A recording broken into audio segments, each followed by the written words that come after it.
Hey there, fellow time travelers. Grab your favorite snack, or maybe don't if you're feeling brave, and settle in. Today, we're peeling back the glossy pages of history and diving headfirst into the gritty, crumbly, and downright unappetizing world of ancient meals.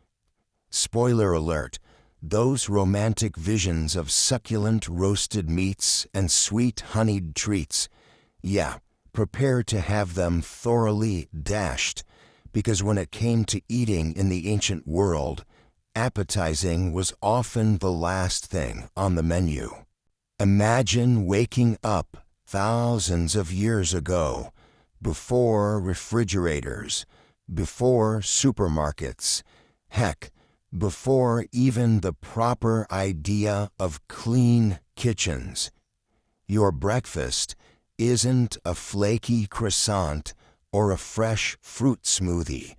Instead, it's a dense, dusty lump of bread that would chew your jaw right off if you weren't careful, or a bowl of something vaguely liquid, sour, and suspiciously fermented that doubles as your morning pick-me-up and your hydration. Ancient diets were as much about survival as about eating, shaped by necessity, climate, and whatever local plants and critters decided to cooperate that season.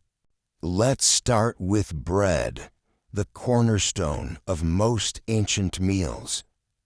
But don't picture soft, fluffy loaves that waft warm, heavenly aromas.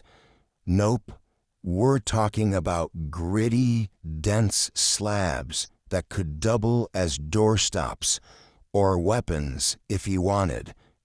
Flour was ground by hand, often between rough stones, leaving behind a far cry from the fine white powder we know today.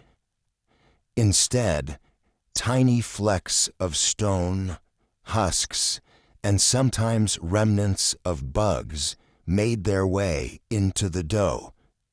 The bread was usually unleavened, meaning no happy yeast bubbles to lighten the texture, just a solid, heavy mass that was as tough as old boots and occasionally infested with weevils. This was fuel, not food as we think of it. It filled bellies, but rarely delighted palates. And what did they wash down this stone-like bread with? Enter the delightful realm of ancient beer. But this wasn't your craft brewery's carefully brewed IPA. Ancient beer was closer to a cloudy, sour porridge with an alcohol content that could vary wildly, and often a bitterness that might curdle your taste buds. Made by fermenting leftover grains and sometimes bread itself, it was gritty, chunky, and sometimes downright foul if it had been sitting around too long. Think of it as the original hangover and hair of the dog remedy all rolled into one. It was more nutritious than water, safer to drink than many muddy rivers, and provided a hit of calories where there wasn't much else to go around. But it certainly wasn't something you'd sip leisurely while debating philosophy. And don't get me started on meat, usually a luxury reserved for feasts, religious ceremonies, or the super rich. For the everyday person, protein mostly came in the form of dried peas, lentils, or occasional fish. When animals were slaughtered, almost every part was utilized, not out of haute cuisine inspiration, but sheer pragmatism. Your stew might include not only the meat, but bones, gristle, and organs that modern diners would likely pass up. Texture was often a surprise, some parts chewy, others gelatinous or downright slimy. And because ancient cooking relied on pots heated over open fires or hot coals, flavors were smoky and sometimes overpoweringly bitter from charred bits. Vegetables, well, wild greens often had bitterness levels that modern palates wouldn't tolerate without running for the hills. Leafy plants were foraged, often with stems and dirt still attached, and frequently blanched in boiling water to tear away some of the bitterness, but that usually meant washing away any flavor too. Herbs and spices, as we understand them today, were rare and expensive. So most ancient meals had a flavor profile that most of us would sum up as meh or why bother. The hunger for sweetness was alive, but honey and sugar were precious commodities, snapped up by the elite or saved for special occasions. Dates and dried fruits were nature's candy bars, but even these came with their share of dust, grit, and sometimes unexpected crunchy bits, depending on storage conditions and how much time and care had been taken in preparation. Eating in the ancient world was as much an act of practicality as it was an expression of culture. There was no swiping through food delivery apps or flipping through recipe blogs. You ate what you could grow, gather, or catch, and what you had time and energy to prepare. Spoilage was a constant threat. Food safety, a vague, non-existent concept. Spoiled grains, rancid fats, and soured milk often made an appearance in meals that were nonetheless wolfed down with gratitude, because hunger is a powerful motivator. If you think about it, this rough and ready approach to food shaped entire civilizations. The resilience of these diets, their ability to sustain large populations through shortages, migrations, and wars, was a testament to human ingenuity. Yet, it's also clear that ancient eating was far, far from the gourmet experience many like to imagine when romanticizing the past. So, next time someone waxes poetic about authentic ancient cuisine, you can chuckle and remind them that many meals back then could double as sandpaper. Delicious? Probably not. But they were the gritty, chunky backbone of human survival. Stay tuned, because from here on out, we'll sink our teeth into the specifics of these meals across different regions and ages, uncovering the ingredients, techniques, and downright weird culinary habits that kept entire empires fed, even if those empires weren't exactly savoring every bite. In the meantime, maybe keep that snack close. You're going to want it. Imagine reaching for a loaf of bread after a long day, expecting that soft, airy bite of modern grain perfection, only to find a dense, heavy slab riddled with rough bumps and a gritty crunch that hits your teeth like tiny rocks. Welcome to ancient bread, an everyday battlefield between human ingenuity and the stubborn nature of raw grains. Long before industrial mills and silky white flours, our ancestors were stuck with whatever grains their fields grudgingly offered: barley, rye, and emmer wheat. These weren't the pampered modern wheat varieties selectively bred for fluffiness and sweetness. No, they were tough, hardy plants that could survive poor soil and unpredictable weather, but came with a catch. They were full of husks, bristles, and insoluble bits that just didn't want to become nice, soft bread. Barley, for example, was a staple in many ancient societies because it could thrive where others failed. Nutritionally solid, but rough around the edges, it was less the golden wheat of fairy tales and more the tough, husky workhorse of the grain world. Rye was similarly gritty, often grown in colder climates, where wheat balked at the chill. Emmer wheat, the granddaddy of many modern varieties, was embraced for its resilience, but stubbornly clung to its tough husks. The fact that these grains weren't just lying around in perfect, loose kernels didn't help. Initial processing fell to mortars, grinders, and the infamous grinding stones, which were basically primitive versions of the kitchen appliances we take for granted today, except much noisier, slower, and a lot more physically punishing.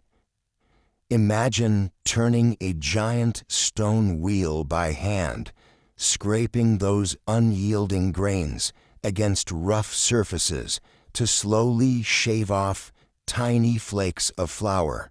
The skill it took to get a decent grind was immense, but even then, the flour wasn't flour as you know it. It was coarse, grainy, and laden with chaff, those pesky bits of husk that refused to separate cleanly. Worse, the grinding stones themselves contributed their own unwelcome surprise: tiny flakes of stone. No matter how careful, the inevitable wear and tear meant that these little flecks landed uninvited into every batch of flour. So ancient bread wasn't merely dense and coarse. It had a slight crunch that was probably less artisan texture and more chew carefully or chip a tooth. This gritty composition affected everything about the daily diet. When dough was made, it was sticky and thick, lacking the gluten technology of modern wheat breeders that create elasticity and rise. Instead of fluffy loaves, baked heavy flattened cakes or crude loaves, sometimes steamed, sometimes baked on hot stones. Anything to make the coarse flour palatable. And palatable is relative here. The bread was filling, sure, but biting into it likely felt more like working a jaw exercise machine than enjoying a meal. And then there's the flavor, or lack thereof. Without refined milling techniques, sourdough starters, or extensive fermentation, ancient bread often had a sour or musty tang, sometimes downright foul to modern tastes. Sourdough wasn't the trendy bakery treat we pay top dollar for today.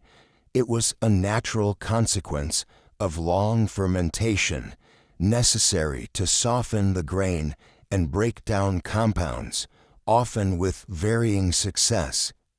The result?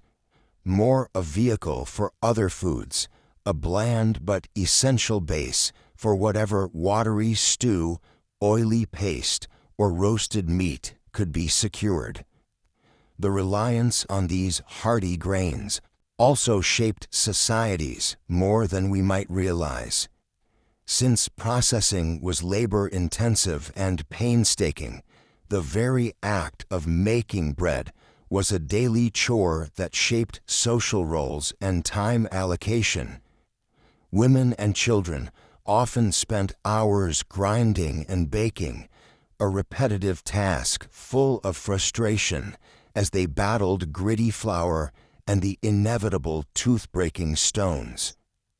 This constant struggle forged routines and traditions, baked into the rhythms of ancient life, an unglamorous but vital thread in the fabric of civilization.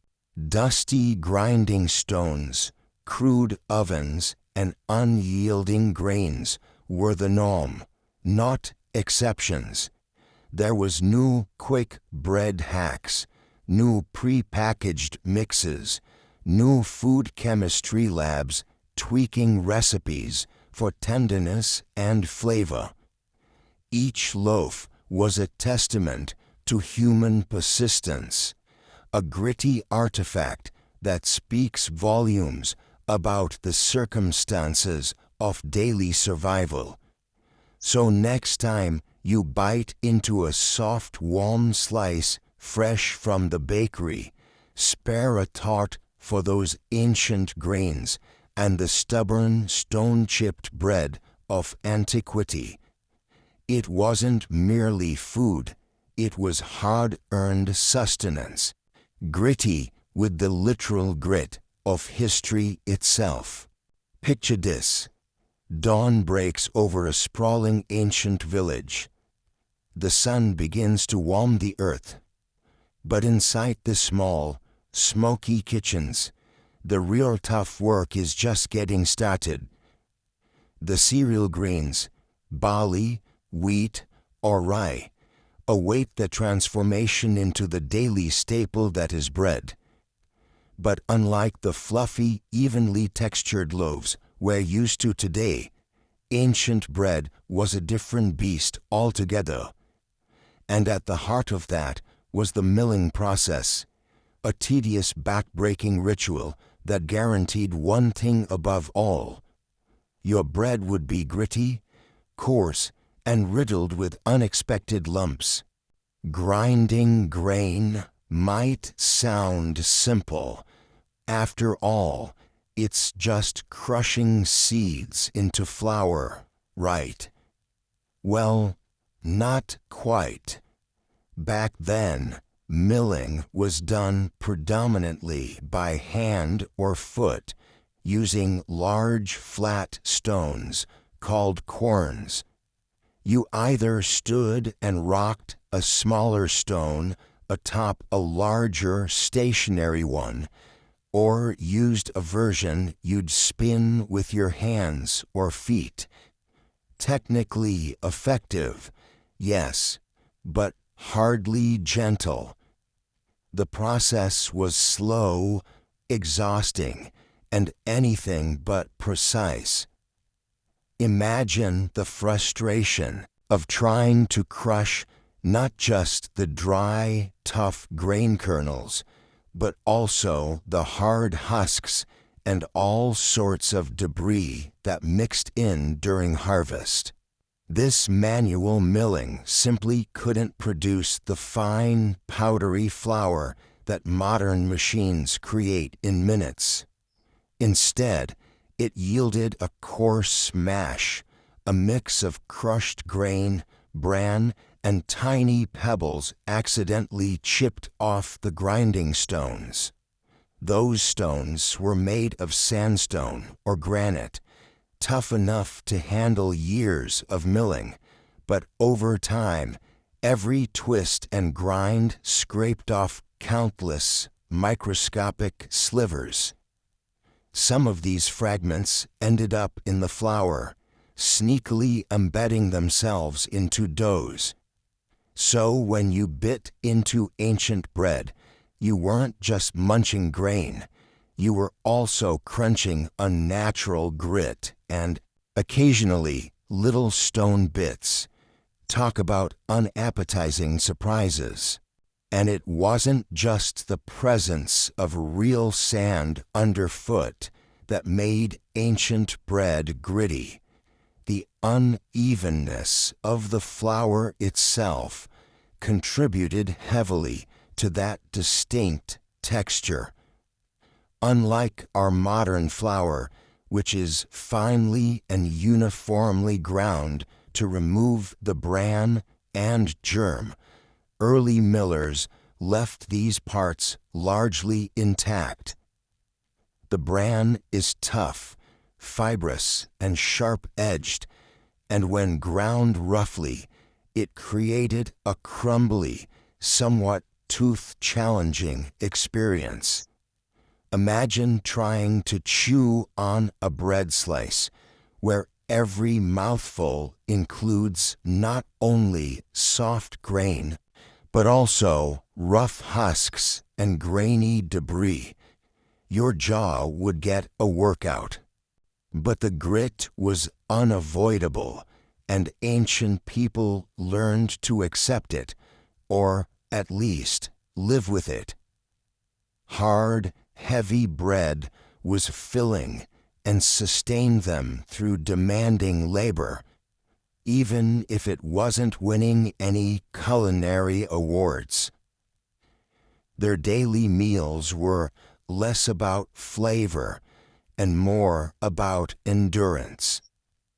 The loud crunch of stone fragments grinding between teeth became an intimate soundtrack to meals. Think of it as the ancient version of that frustrating gravel caught in your gum when you're out hiking. Except this was baked in. Interestingly, these imperfections didn't just affect taste or texture, they shaped entire eating habits. Chewing tough bread was laborious and slow, encouraging smaller bites and longer meals. It forced people to eat deliberately, often washing down their gritty bites with chunky, thick beer or watered-down wine to ease the rough ride down the throat. The coarseness of grain and the presence of stone fragments likely made beverages a necessary companion, not just a luxury. And this experience wasn't limited to bread alone. Many staple porridges of early societies were similarly coarse. Milling imperfections meant that every swallow contained bits of bran, husks, and grit. The gritty texture became the norm, a baseline for what eating meant back then. This was food as physical labor, from field to mouth. Yet, here's the twist. The very gritty nature of the bread sometimes proved advantageous. Those hard bits, stone fragments included, acted almost like a natural scouring agent for teeth, preventing dental plaque buildup. It's a bit ironic that gritty, somewhat unpleasant bread may have indirectly contributed to ancient dental health. Your ancestors' brittle, crude bread may have been nature's own toothbrush. On the flip side, the strain on teeth, chewing tough bread daily, could cause excessive tooth wear or even damage, making ancient dental problems another unappetizing legacy of their diet. And if you thought the process was slow and labor-intensive for the miller, spare a thought for the bakers who then had to turn this coarse, uneven flour into something edible. Doughs made from such rough flour were notoriously difficult to knead and didn't rise like the soft doughs we expect today. The unevenly ground flour absorbed water inconsistently, leading to dense, misshapen loaves that bounced back when pressed. No airy crusts or fluffy crumbs here. The resulting bread was often hard, tough, and at times almost like chewing on concrete with a touch of sand. Given all this, it's no wonder that people looked for ways to soften or mask the harshness. Adding fats, oils, or mixing in softer grains helped. But these ingredients weren't always affordable or available. Sometimes they dipped bread in broths or sauces to make it easier to chew. In a way, ancient dining was a process of making the least palatable food acceptable. Every meal was a negotiation. The gritty bread of antiquity wasn't just a culinary quirk. It was a direct outcome of technology meeting necessity under harsh constraints. Our ancestors didn't have access to modern milling machines with steel rollers and sifting sieves. The best they had were stones and aching muscles grinding away for every crumb. And the side effect was an everyday staple that forced them into a gritty, challenging eating ritual. So, next time you crunch on a rustic whole grain loaf, spare a thought for those ancient millers and eaters. Their bread was rougher, tougher, and decidedly less genteel, but it was real, it was sustaining, and it was part of how civilization literally chewed its way forward, one gritty bite at a time. Imagine biting into a loaf of bread that's not only dense enough to double as a doorstop, but also tangy enough to make your lips pucker like you just sucked on a lemon. That was the everyday reality for ancient bread eaters. Long before the posh, fluffy store-bought loaves that grace our supermarket shelves, bread was a wild card, a gamble with flavor and texture orchestrated by nature itself. No tidy industrial yeast packets back then, no reliable rise, no sweet, neutral crumb. Instead, ancient bakers played host to invisible armies of wild yeasts and bacteria, creating fermentations that were as unpredictable as a reality TV plot twist. Fermentation, the magical microscopic process that transforms basic dough into something alive, has a history that runs deeper, older, and flakier than you might imagine. It wasn't invented in a fancy kitchen, nor patented by some savvy entrepreneur. It was discovered, stumbled upon, and embraced because it made bread more than just a mushy mess of grain and water. The trick was letting nature do what it wanted with the dough, capturing a symbiotic dance between wild yeasts and lactic acid bacteria that bubbled and bloomed under the right conditions. But how did ancient humans figure this out? The most likely scenario involves a lucky mistake.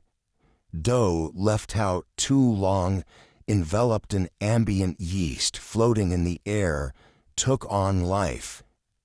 Instead of immediate spoilage, the dough fermented, developed air pockets, and gained a tangy bite, a side effect we now appreciate, but that probably seemed pretty strange, even off-putting back then. These wild yeasts, unlike the domesticated strains we rely on today, were fickle, temperamental roommates. They could turn a simple mix of flour and water into something chewy and tasty, or a hardened brick that could crack a tooth.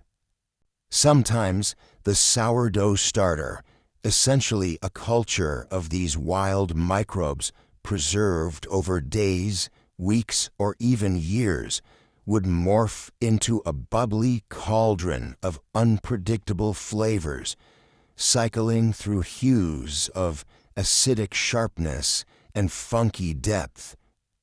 Imagine trying to duplicate that recipe week after week, when the very air your starter breathed was its own unique fingerprint. The flavor palette of ancient bread was far from boring or bland. It was complex, sour, earthy, and occasionally downright pungent. This was bread that could slap your palate awake, full of personality and bite. Not the kind of comfort food you'd cuddle with. More like that eccentric aunt who bursts into the room shouting about conspiracy theories, best approached with caution and an open mind. And density? Oh, these loaves could double as medieval dumbbells. Lacking the refined flour and cultivated yeast strains of today, they packed grains whole, bran and all, resulting in a heady cud of nourishment. A slice of bread wasn't a light snack. It was sustenance that required effort to chew, a weapon against hunger, not a quick mouthful. In fact, some historians suggest that early man's jaw muscles were stronger not only because of a tougher lifestyle, but because of the demands placed on them by gritty, resilient bread. This fermented bread was more than just food. It was a living experiment and microbial art. Ancient cultures across the globe unknowingly harnessed the idiosyncrasies of their local yeast populations. From the cave-dwelling Neolithic bakers in the Fertile Crescent to early settlers in Europe, each region nurtured wild starters that reflected their unique environment, climate, and even the season. In this way, bread was as much a product of place as a harvest of grain. Yet this process wasn't foolproof. Every batch was a roll of the dice. Bread could emerge sour to the point of inedibility, or rise so little it resembled more a dense cake than the airy loaves we expect now.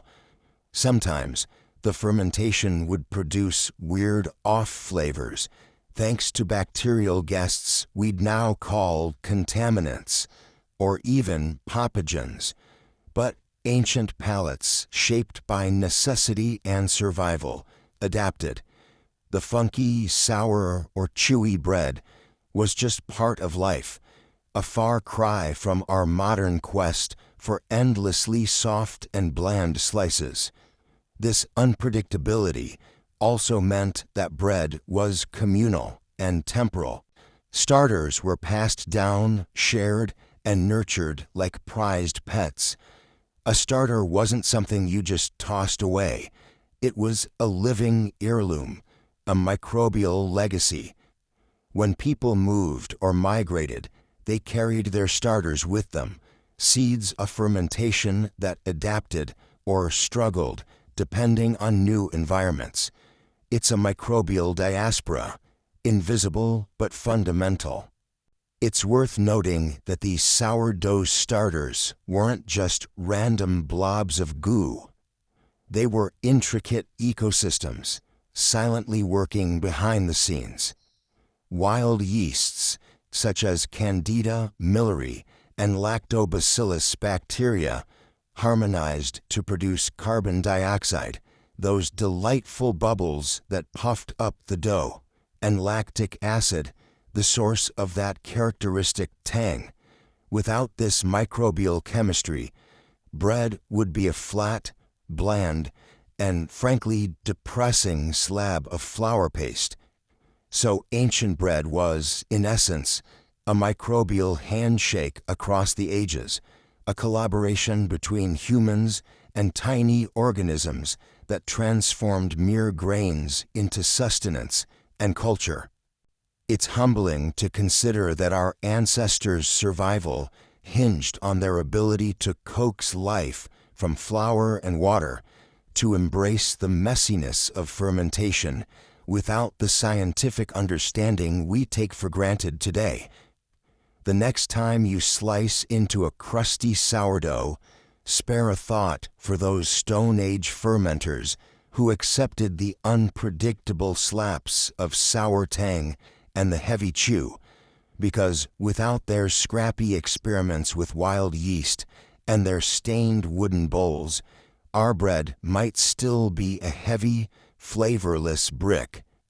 And imagine if they'd had Instagram. Would someone have coined #breadfails? Probably. But they ate it anyway, because sometimes survival tastes pretty darn unappealing. Imagine raising a frothy mug of your favorite craft beer with its crisp, clear golden hue, delicate head, and just the right hint of hops tickling your nose. Now wipe that image away, because ancient beer was nothing like this Instagram-worthy pint. Instead, it was cloudy, chunky, and downright unappetizing by modern standards. A gritty, sour concoction teeming with bits of grain husks and sediment that would make today's brewers either gag or run for their lives. Early brewing wasn't about refining the perfect balance of malt and hops or creating a smooth mouthfeel. It was a haphazard, laborious process born of necessity, ingenuity, and a complete lack of modern filtration technology. Long before the invention of stainless steel kegs and sterile bottling lines, beer was essentially a muddy mash of crushed barley or wheat, water, and wild yeast, left to ferment in open vessels. The result? A thick, pulpy mess that looked and tasted more like swamp water than something you'd want to drink socially. This wasn't just an inconvenience. It shaped how people experienced beer. Craft beer aficionados searching for subtle floral notes or balanced bitterness would have been horrified. Instead, the earliest brews resembled fermented porridge, cloudy, sour, and filled with gritty particles that bounced around your mouth like tiny pieces of bark or dirt. Forget smooth. Imagine drinking a cup where you had to swallow bits of grain husks, broken stalks, or even tiny twigs that accidentally made their way into the mash. Yes, the prehistoric beer was literally chunky. So, Why did ancient folks drink this stuff, you ask? Well, for starters, it was safer than water. With limited understanding of microorganisms, but a keen survival instinct, people quickly noticed that ceremoniously gulping down this sour sludge seemed to curb deadly waterborne illnesses. The fermentation process took a chaotic jumble of natural yeasts and birthed alcohol, which had the magical power to kill or at least suppress many harmful germs lurking in contaminated water sources. Plus, it was a calorie-rich, energizing beverage, much needed for grueling agricultural work and daily survival. But how exactly did they make such a questionable liquid? The process was as messy as the final product. Grains were soaked and malted, then crushed, though not finely ground like today's flours, but more coarsely broken apart, often by hand or with rudimentary grinding stones. This coarse mash was then mixed with water and left out to ferment, relying solely on wild yeasts, hitching a ride from the air or the containers used. There was no yeast packet from a brewing supplier, no temperature control, no filtration or sanitization. The open-air fermentation allowed all sorts of unwanted guests, bacteria, molds, and insects to join the party. The vessels of choice for fermenting and storing beer varied widely: clay pots, wooden barrels, even animal skins. None of these were airtight, nor did they facilitate the separation of solids from the liquid. What came out of these containers was more like a slurry, a thick, cloudy liquid burdened with floating grain debris, tart and sour on the palate, and sometimes with an off-putting smell that might remind you of yesterday's compost heap rather than a refreshing drink. It was an acquired taste, if acquired taste it even can be called. Interestingly, this gritty, hazy nature wasn't just a matter of primitive technology. It was integral to the beverage's character and perceived potency. The suspended solids contributed to the nutritional content: protein, fiber, vitamins, which was actually a benefit in societies where food variety was limited. Beer was a crucial supplement in the ancient diet, packed with calories and nutrients trapped within those husky bits no modern brewery would tolerate. Because the sediment and grain husks were unavoidable, drinking ancient beer often involved a fair bit of chewing, as if you were sipping on a stew rather than a beverage. Archaeological studies show that some cultures even used straws made from reeds to avoid gulping the coarser particles outright, filtering the sludge somewhat. But swallowing a mouthful of chunky brew and spitting out the unwanted bits was probably standard practice. Imagine trying to drink a frothy smoothie only to find it filled with gritty sand grains, and that was the best-case scenario.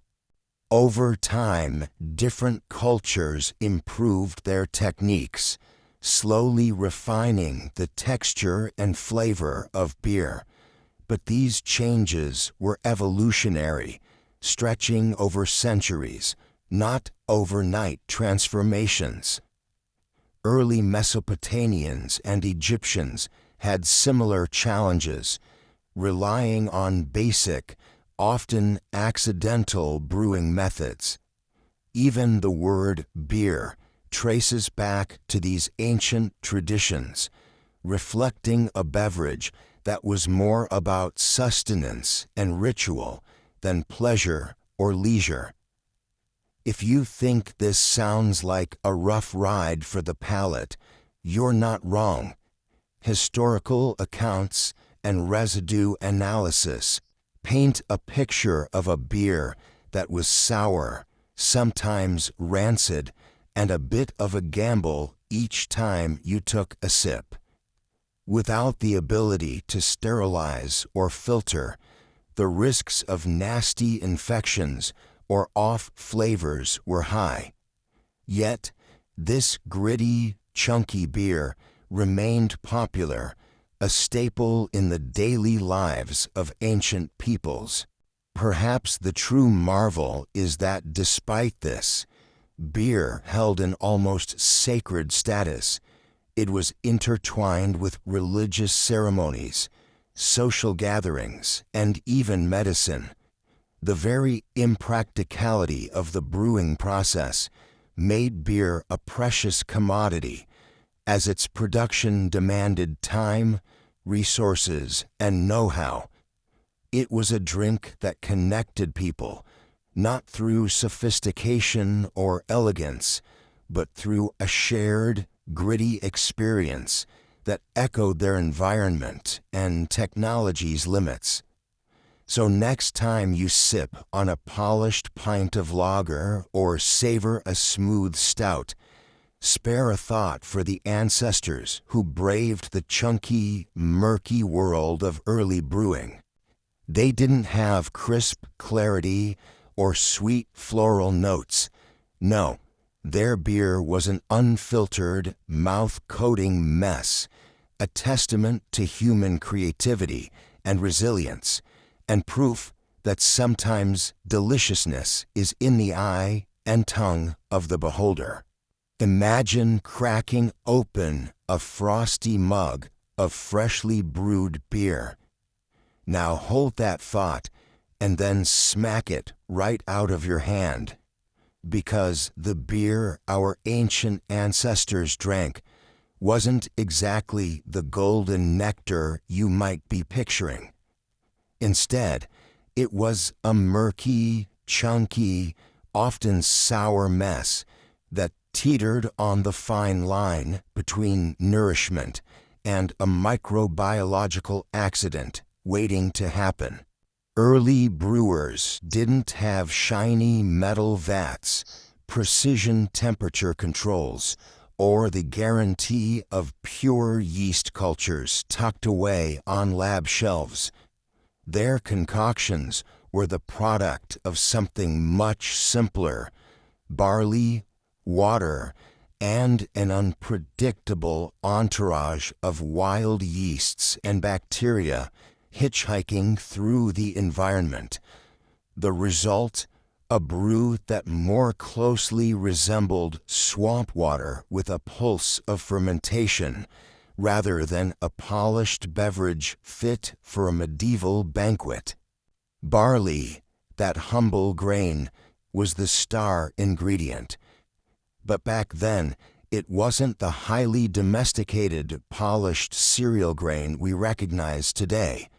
It was gritty, often ground coarsely or left crushed, smeared with husks and little bits of straw and dirt.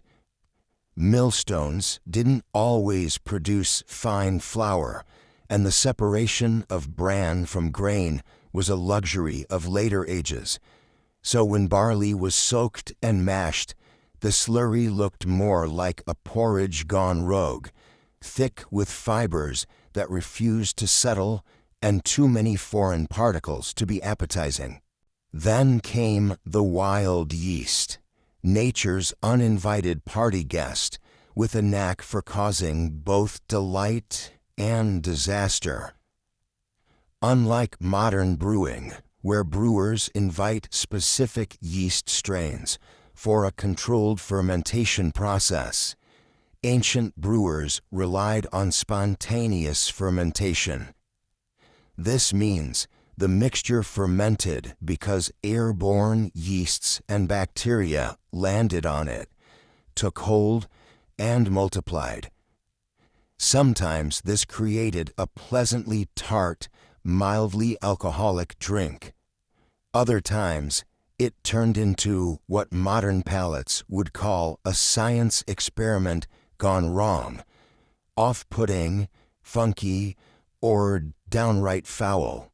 Before modern microbiology gave us terms like Saccharomyces cerevisiae, brewers operated in the dark.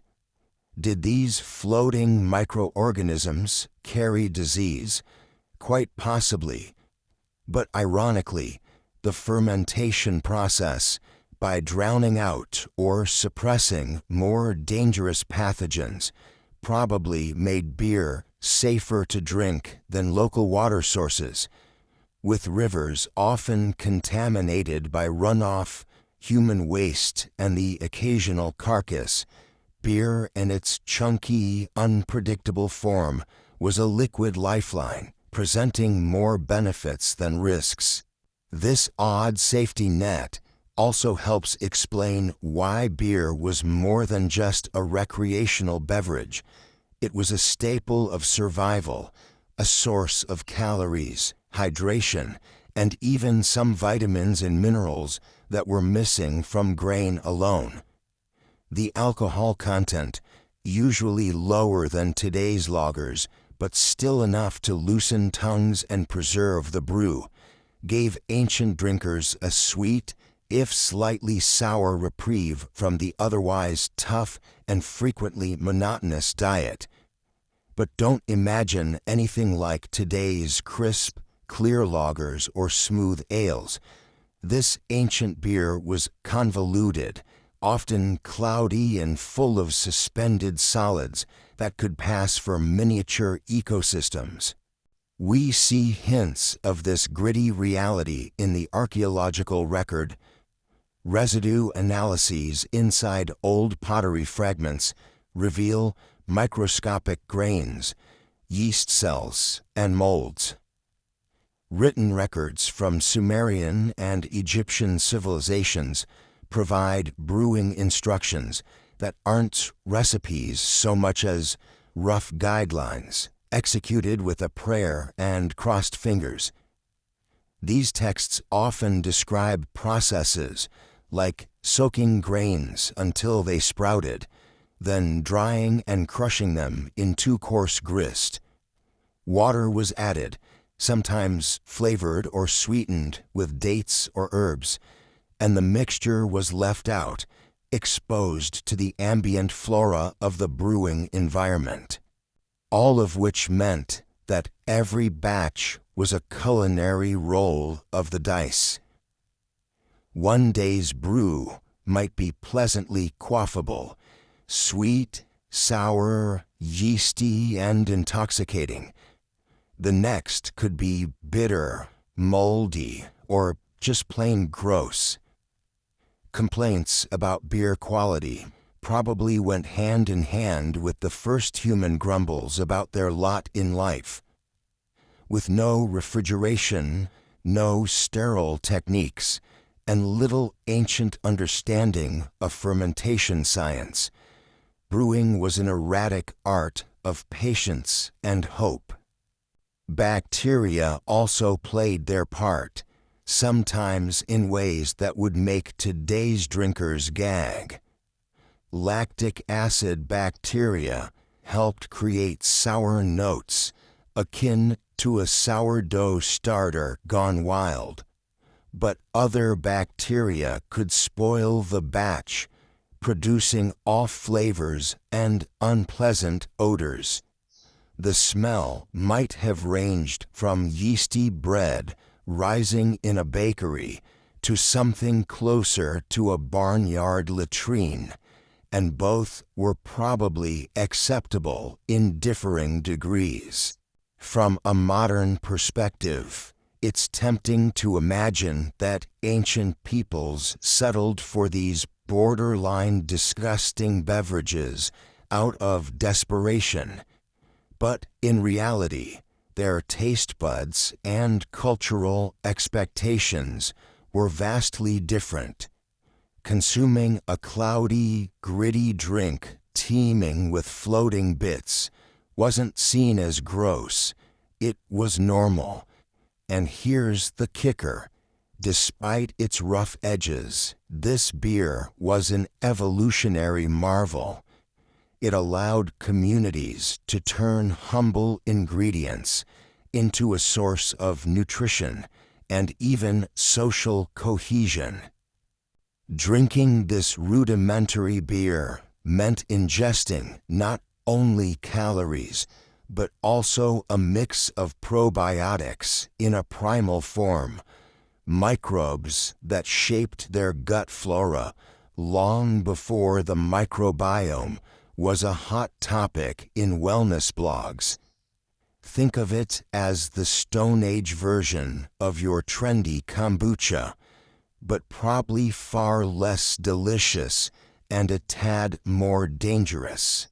In that sense, the ancient brewer was part scientist, part risk-taker, and part magician. With nothing but basic ingredients and an open vat, they embraced the chaos of wild fermentation. Each batch was a mysterious alchemy where biology and environment played the lead roles. Every gulp carried with it the chance of both sustenance and sickness, flavor and funk. So the next time you sip a crisp, filtered beer, say a modern Pilsner or a smooth porter, raise your glass to those early fermenters. They didn't just invent a drink, they navigated microbial frontiers we still don't fully understand, crafting beverages that were as gritty in texture as they were vital in purpose.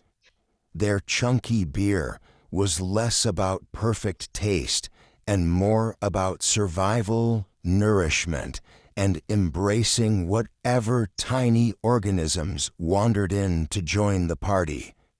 And maybe, just maybe, a little bit of ancient courage, because drinking something half alive and totally unfiltered certainly wasn't for the faint of heart. Imagine biting into what ancient folks called bread, envisioning a soft, fragrant loaf fresh from the hearth, only to immediately grind your teeth against something hard and gritty. That wasn't a piece of crust crisping too long or a stubborn root fiber. It was a tiny stone, an unwelcome guest in every single meal.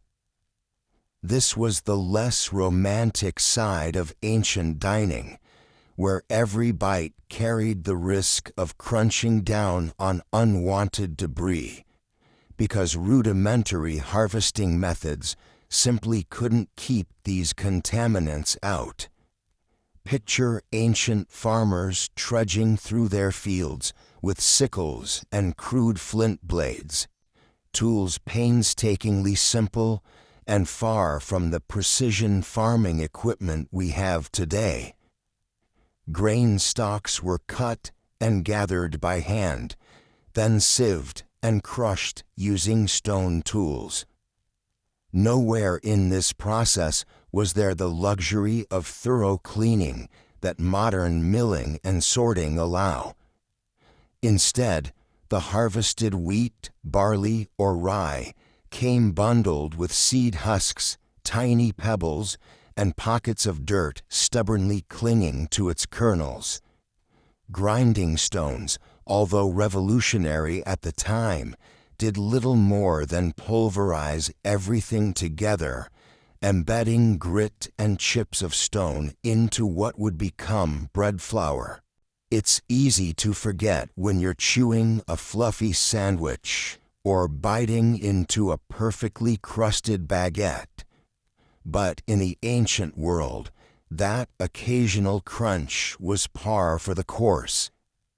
For many, this was not an unpleasant novelty, but an everyday reality.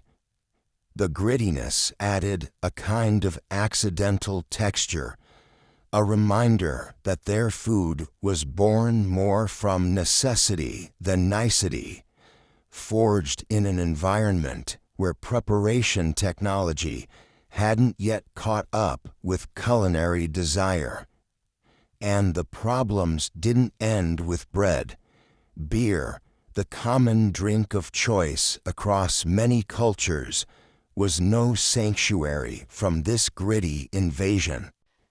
Ancient brews were made from crushed grains left to ferment with wild yeasts, their preparation involving minimal filtration, or none at all. Picture a cloudy, murky concoction filled with grain husks, bits of straw, and perhaps a tiny pebble or two tossed in by the same harvesting misfortunes. Far from the crisp, clear lagers we sip today, their beer was more like a rustic stew. If you think about it, every sip offered a surprising blend of liquid, sediment, and crunchy surprise. Health-wise, this was more than just a sensory irritation. Chewing on tiny stones and grit could cause wear on teeth, leading to broken enamel and other dental issues. Dirt and seed fragments weren't exactly sterile either, exposing consumers to bacteria and parasites, which could lead to digestive problems or worse. Yet despite these risks, ancient people had little choice. Hunger dictated the acceptance of gritty fare because food was precious and waste was a luxury they couldn't afford. Imagine the baker or brewer, without gloves or sanitized surfaces, working the grain dough or pot full of fermenting barley mash, all in an open-air environment where dust settled freely. Their efforts to feed and refresh relied on these rough, unrefined ingredients. It was a gritty business in every sense, and no amount of complaining could change the reality that meals came with the side of nature's detritus. The lack of modern milling meant nothing got cleaned as we expect now. Sieves might have shaken some dirt loose, but the smallest particles inevitably settled into the final product. Much like unfiltered orange juice, you could feel the bits as part of the experience.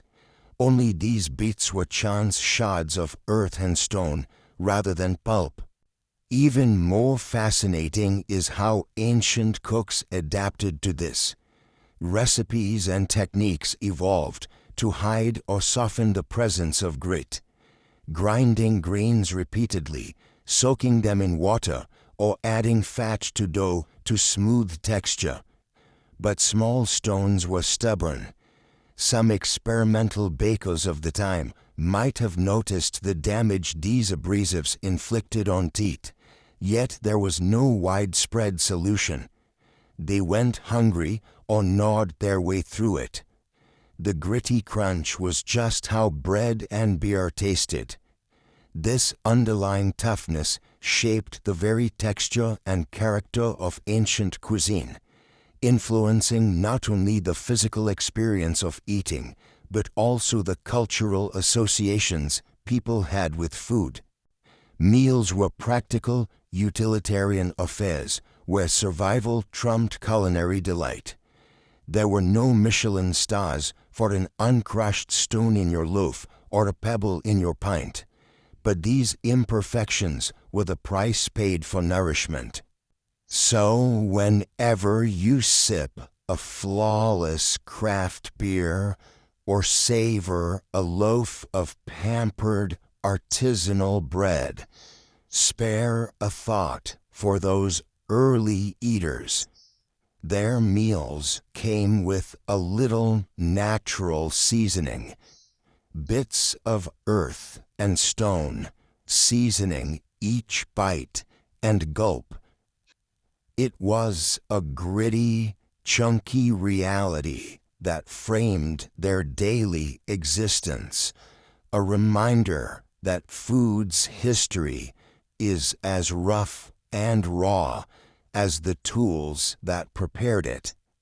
And maybe, just maybe, that sudden, uncomfortable crunch wasn't a nuisance, but proof you were eating something truly ancient.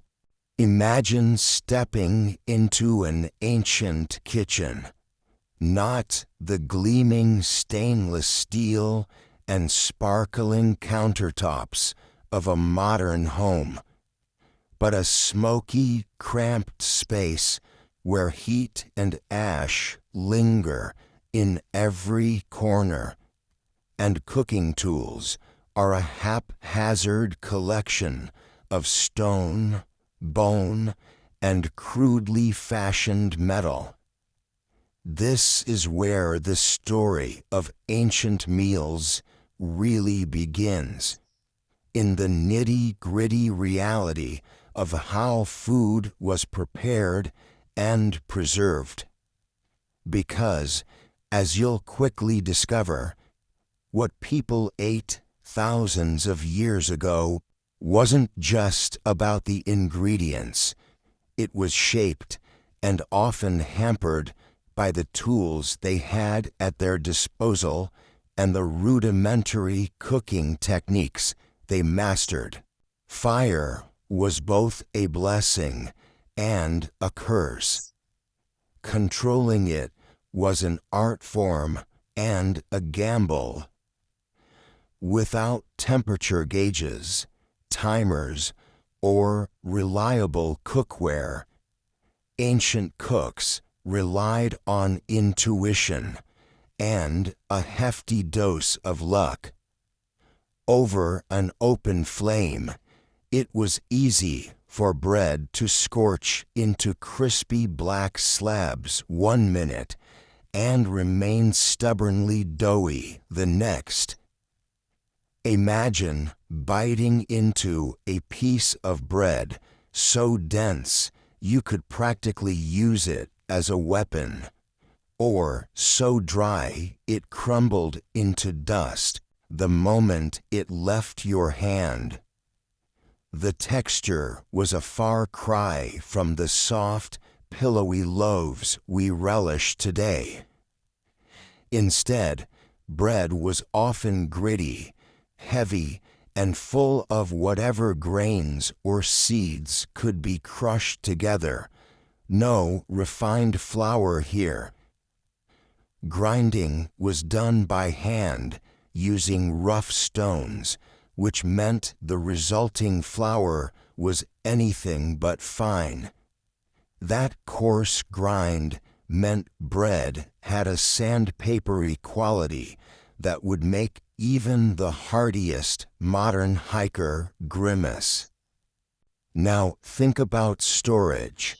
Without refrigeration or airtight containers, preserving both ingredients and cooked food was a precarious endeavor.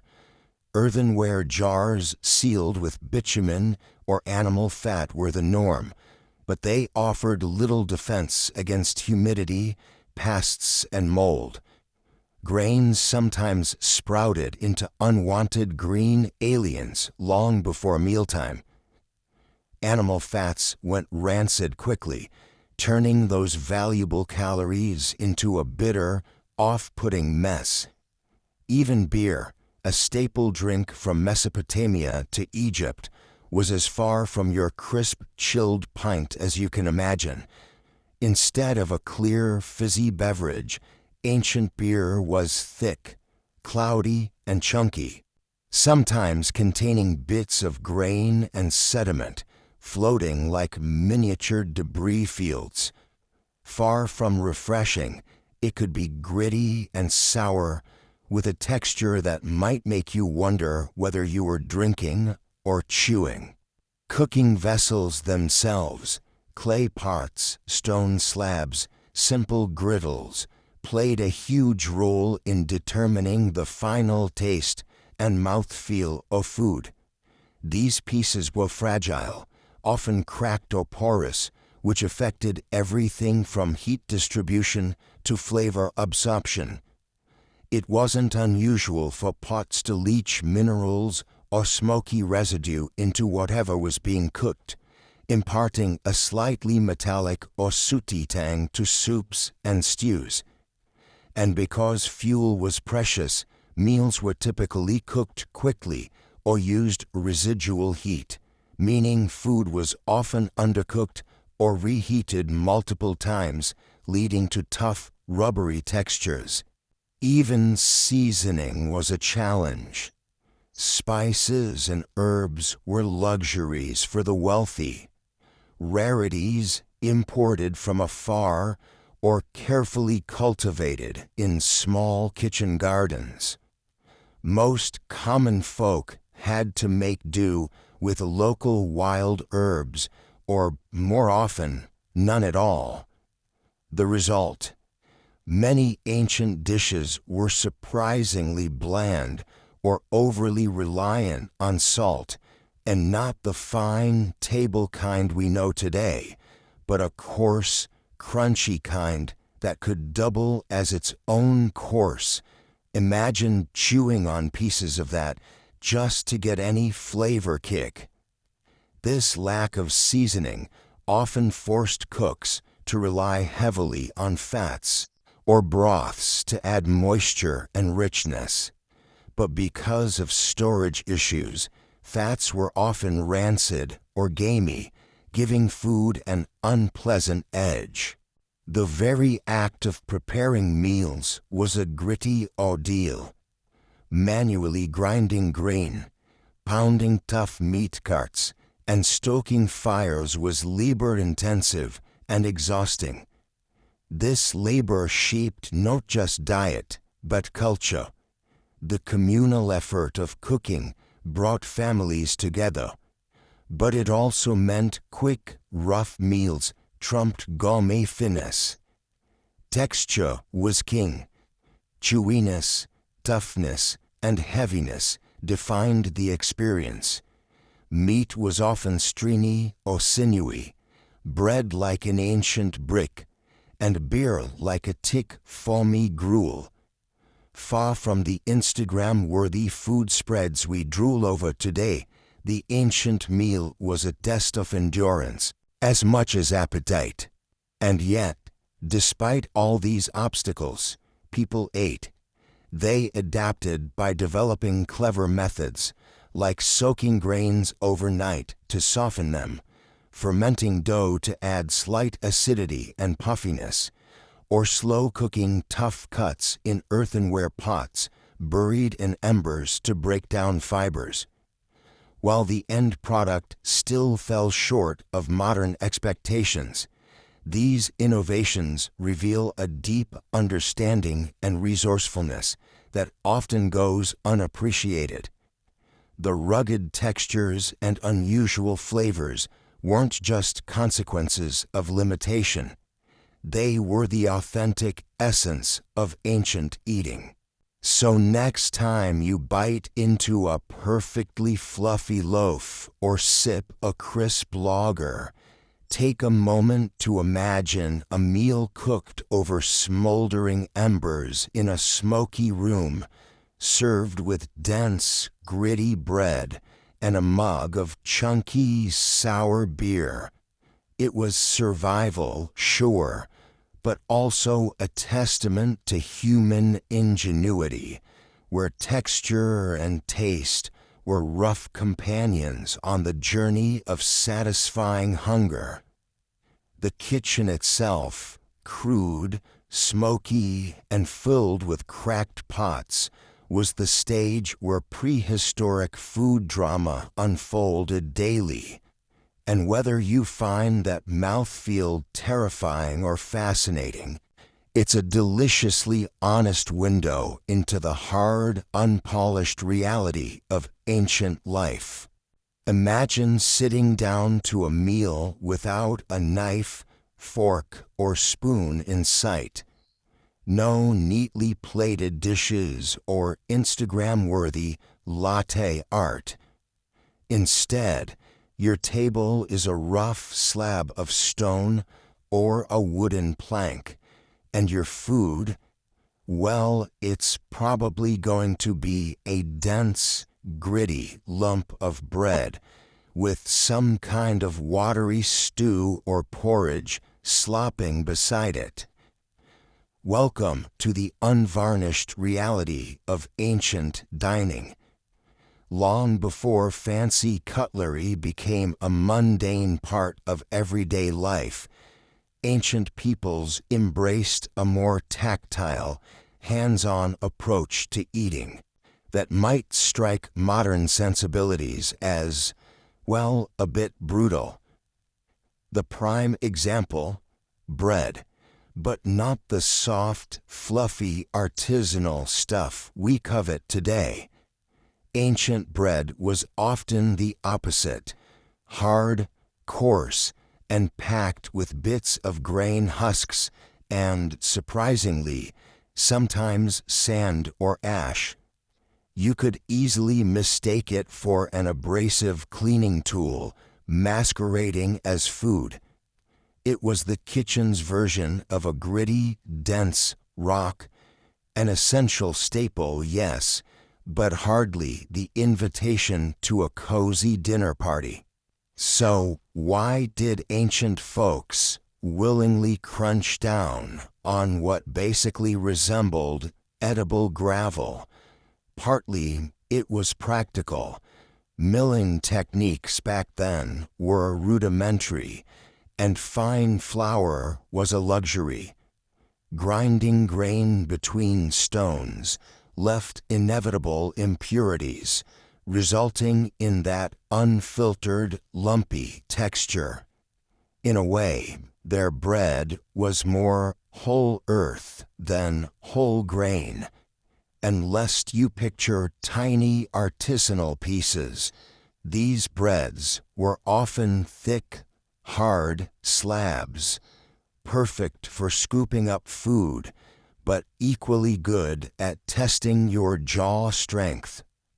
Because utensils were rare, even non-existent in many cultures, bread evolved into an indispensable multi-tool at the table. It was the ancient equivalent of a spork, spoon, napkin, and plate, all rolled into one. Tear off a chunk, use it to shove some stew or beans into your mouth, or soak up the last bits of broth. This hands-on eating wasn't just about pragmatism, it was deeply embedded in the social fabric of shared meals. Tear bread from the central loaf, dip it into communal bowls, rub your fingers a little grubby. It symbolized community, trust, and participation. Far from being gross, that grit and mess was part of the experience, a kind of unspoken reminder that eating was a humble, earthy affair, not a presentation. Now let's talk about beer, because where there's ancient food, there's usually some form of drink to wash it down. And more often than not, it was chunky, pulpy beer, not the clear, cold lagers we're used to today. Imagine a murky liquid, often cloudy with grain residues, and sometimes bits of residual husks floating about. Thick, sludgy, and definitely not filtered. It was more like drinking a mash of fermented porridge than a crisp pint. One reviewer might have called it bread soup, but really, the difference between their beer and their bread was pretty slim. The line between solid and liquid blurred, and you drank it with a straw, not to avoid the grit, there was plenty, but to filter out bits of floating barley or fungus. Beer's texture might remind you of a smoothie gone wrong, but it was the lifeblood of many communities. Nutritionally dense and surprisingly nourishing, it was sometimes safer to drink than water, which could be rife with pathogens. Plus, without refrigeration, the natural fermentation preserved it. So yes, their beer was gritty, chunky, and far from the smooth ales we sip today, but it was delicious enough to inspire whole parties, festivals, and even religious rituals. The gritty, imperfect nature of ancient foods extended beyond bread and beer to most of their meals.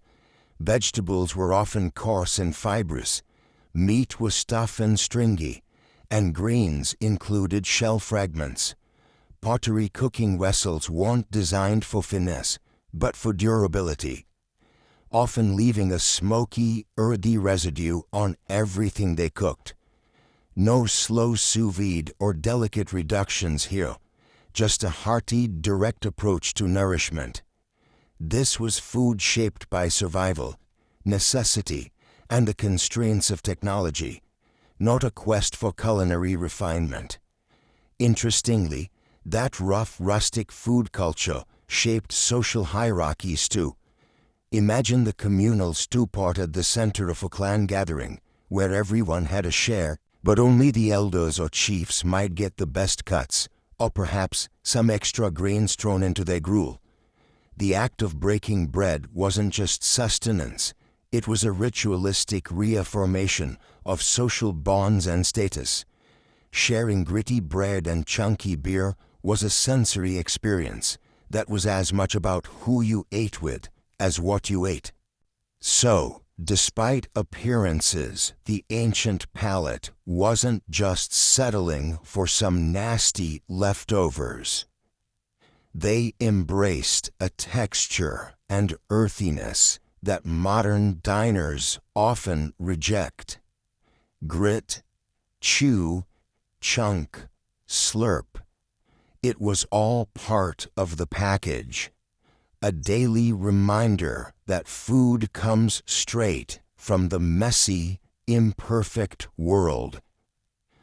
For them, that rough bread and pulpy beer weren't culinary failures, but nourishing tokens of tradition, survival, and community. In many ways, our rejection of grit and mess echoes our modern obsession with cleanliness, refinement, and perfection. But those ancient meals invite us to relax, to get a little dirt under the fingernails, to savor the imperfect and the genuine. The next time you hold that soft, pillowy slice of bread or sip of filtered lager, remember, it took thousands of years of technological improvements, social changes, and changing tastes to get here. Behind every smooth slice lies a history paved with hard crumbs and murky brews. And honestly, there's something pretty compelling about meals that didn't bother trying to hide their rough edges. Picture the ancient world where dinner tables looked nothing like our Instagram-worthy spreads. Forget smooth sourdough or crisp pilsners. Instead, imagine biting into dense, gritty lumps of bread, some barely more than baked mud, and gulping down thick, cloudy swigs of beer so chunky you'd swear they left the mash in. Across the cradle of early civilizations, Mesopotamia, Egypt, Greece, and the Indus Valley, this was the rough and ready reality of daily sustenance. Geography wasn't just a backdrop, it played chef and menu planner, dictating the grains available, the fermentation methods, and the overall digestibility of what these ancient food adventurers consumed. Yet, despite vast cultural differences, they all shared this unlikely bond, dinners that tested patience, teeth, and maybe even friendships. Start with Mesopotamia, the land between the Tigris and Euphrates, often hailed as the birthplace of civilization. Here, the soil was rich but stubborn. Barley was the king of grains, thriving better than wheat in the salty marshlands, and that barley was processed into bread and beer alike. But don't picture a light, airy slice of bread. Their loaf was frequently heavy, dense, and riddled with coarse bran and husks, quite literally the full grain experience.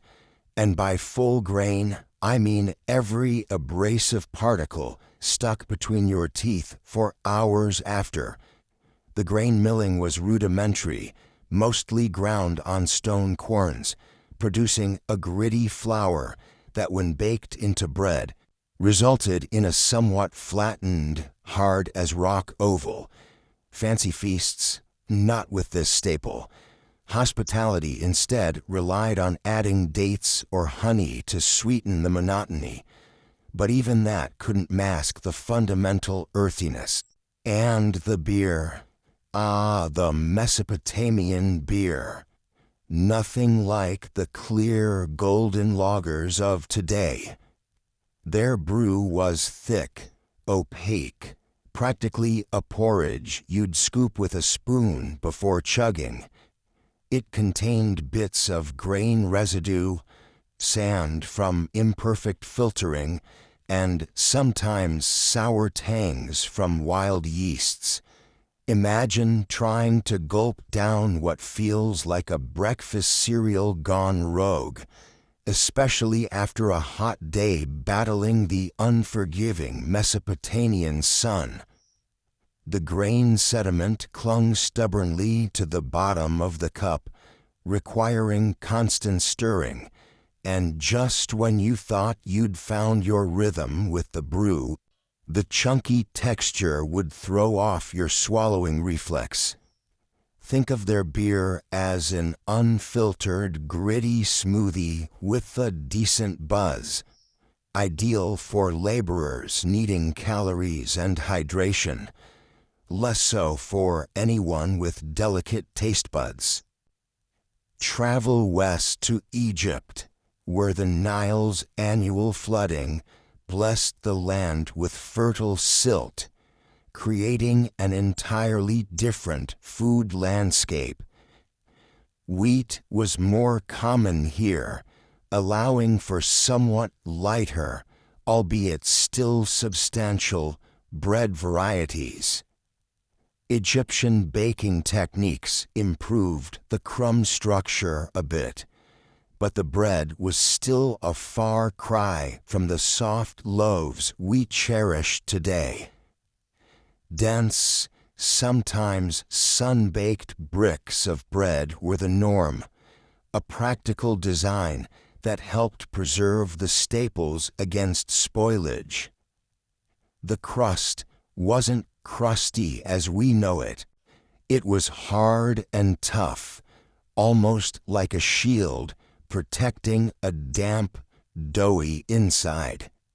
If you bit into it expecting a flaky croissant, prepare for disappointment and maybe a chipped tooth.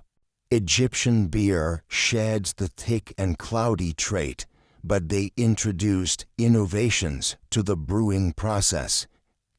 Instead of barley alone, they often included emma wheat, and sometimes dates to encourage fermentation and add sweetness.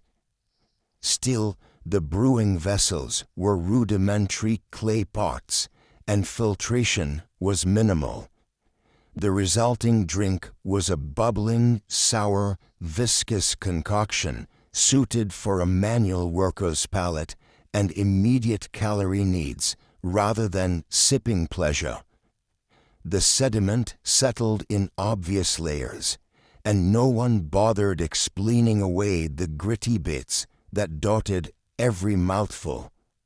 Even pharaohs didn't get a refined brew. Beer was as proletarian as it got, a communal drink to quench thirst and fill bellies.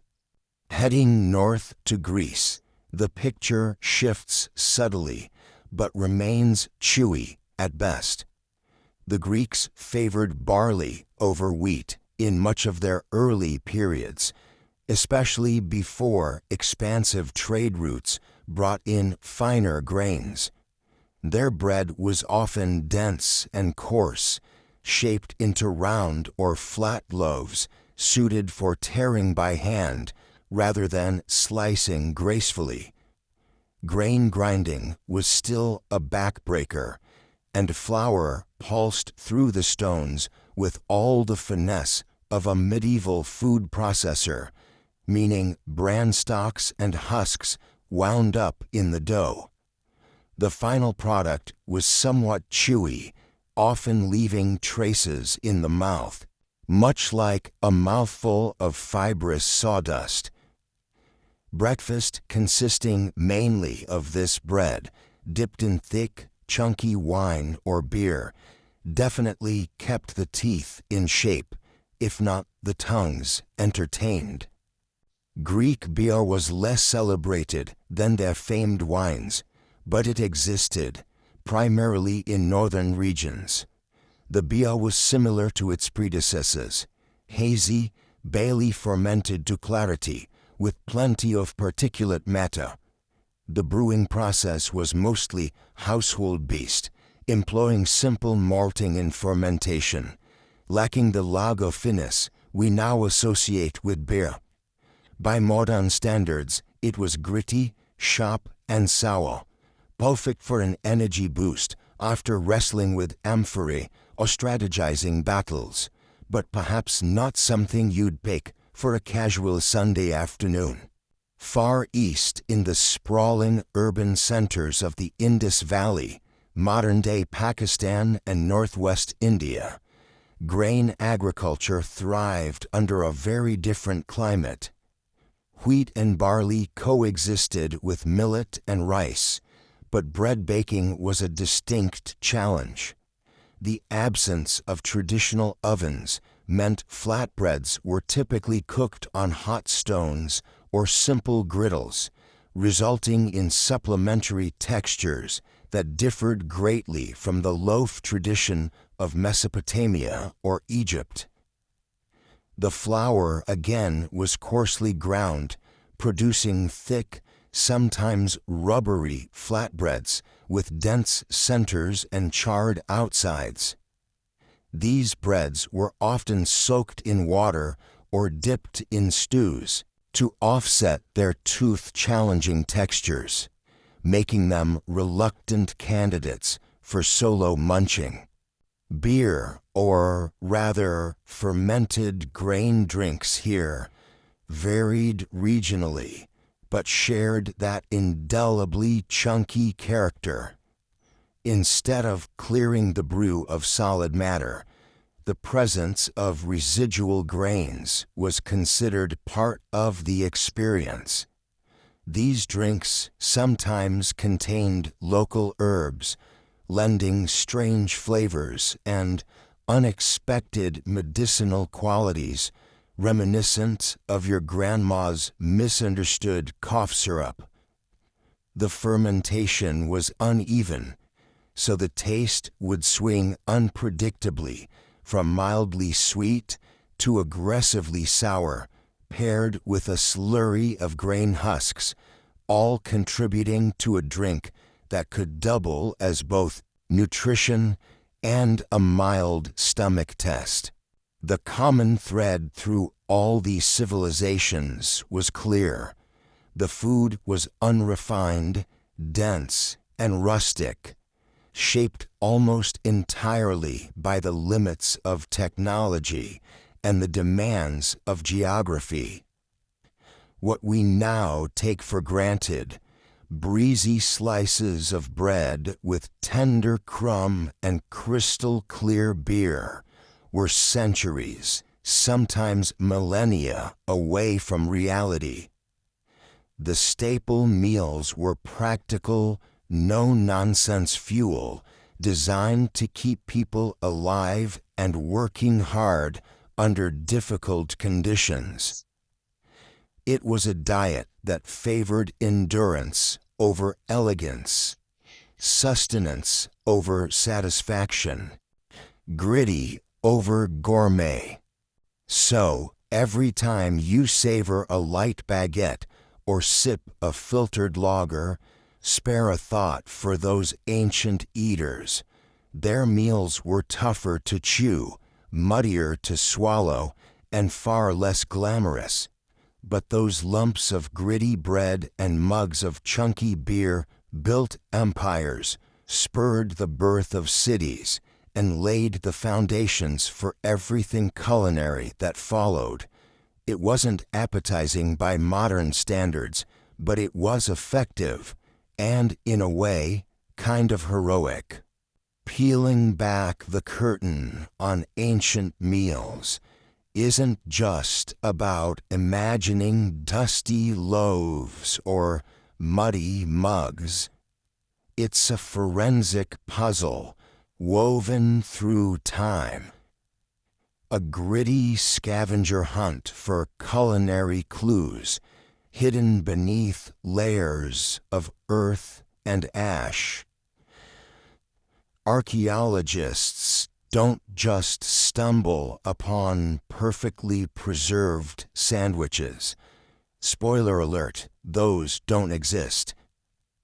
Instead, they rely on the tiny, often overlooked remnants, the charred crumbs clinging stubbornly to pottery shards, the invisible traces of grease left behind on stone tools, or the ghostly fingerprints of ancient brews locked inside ceramic vessels. These intangible whispers speak volumes about a dining experience our modern palates would find, well, incredibly challenging. Take residue analysis, for instance. It sounds like something out of a detective show, and in a way, it is. By carefully extracting microscopic organic molecules trapped in ancient cooking pots, researchers unlock flavor profiles and ingredient lists long gone. Imagine scientists peering through microscopes, not at fingerprints or blood droplets, but at lipid fragments, fatty acids that survived thousands of years, hidden inside a pot's worn walls. These molecular detectives can differentiate between dairy fats, animal meats, or plant oils, painting a surprisingly detailed picture of what people cooked and, by extension, what they ate. But these are not gourmet revelations. The evidence frequently points to meals unadorned and unmistakably rough around the edges. Carbonized crumbs tell us the bread wasn't like the fluffy, airy slices gracing today's breakfast tables. No, this was bread often so gritty and dense it would double as a medieval doorstop, sporting textures full of ground grit or sand inadvertently mixed in during milling. Without modern flour refinements, Grains were ground using stone tools that occasionally shed little mineral fragments directly into the dough. Imagine biting into your sandwich and crunching on microscopic pebbles. Sounds like a dental nightmare, right? Yet, it was the norm. And because these breads were typically unleavened or leavened very lightly, they didn't rise into soft clouds, but remained heavy, dense discs, sometimes more suited to scooping soups than toasting. Residue analysis also reveals that ancient beers were far from the frothy, caramel-sweet concoctions that flood the bar today. Instead, these brews could be thick, chunky, and sometimes sweetened with local honey or herbs, but the dominant taste was often earthy, smoky, and almost sour. Think of a muddy swamp in a glass rather than a chilled pint at your neighborhood brewpub. That thick, porridge-like consistency, easily mistaken for stale soup, was typical. In fact, some samples uncovered trace starch grains embedded in vessels, hinting at beer-like drinks that retained tiny bits of the grain hulls and husks, floating like botanical confetti. It begs the question, how did anyone's taste buds survive such gritty textures without revolt? Carbonized food remains also carry the marks of desperate preservation. Time and again, food was burnt, whether intentionally to create a crust or accidentally through overcooked meals. These blackened bits, while unattractive, are often the only traces left behind, preserved by fire.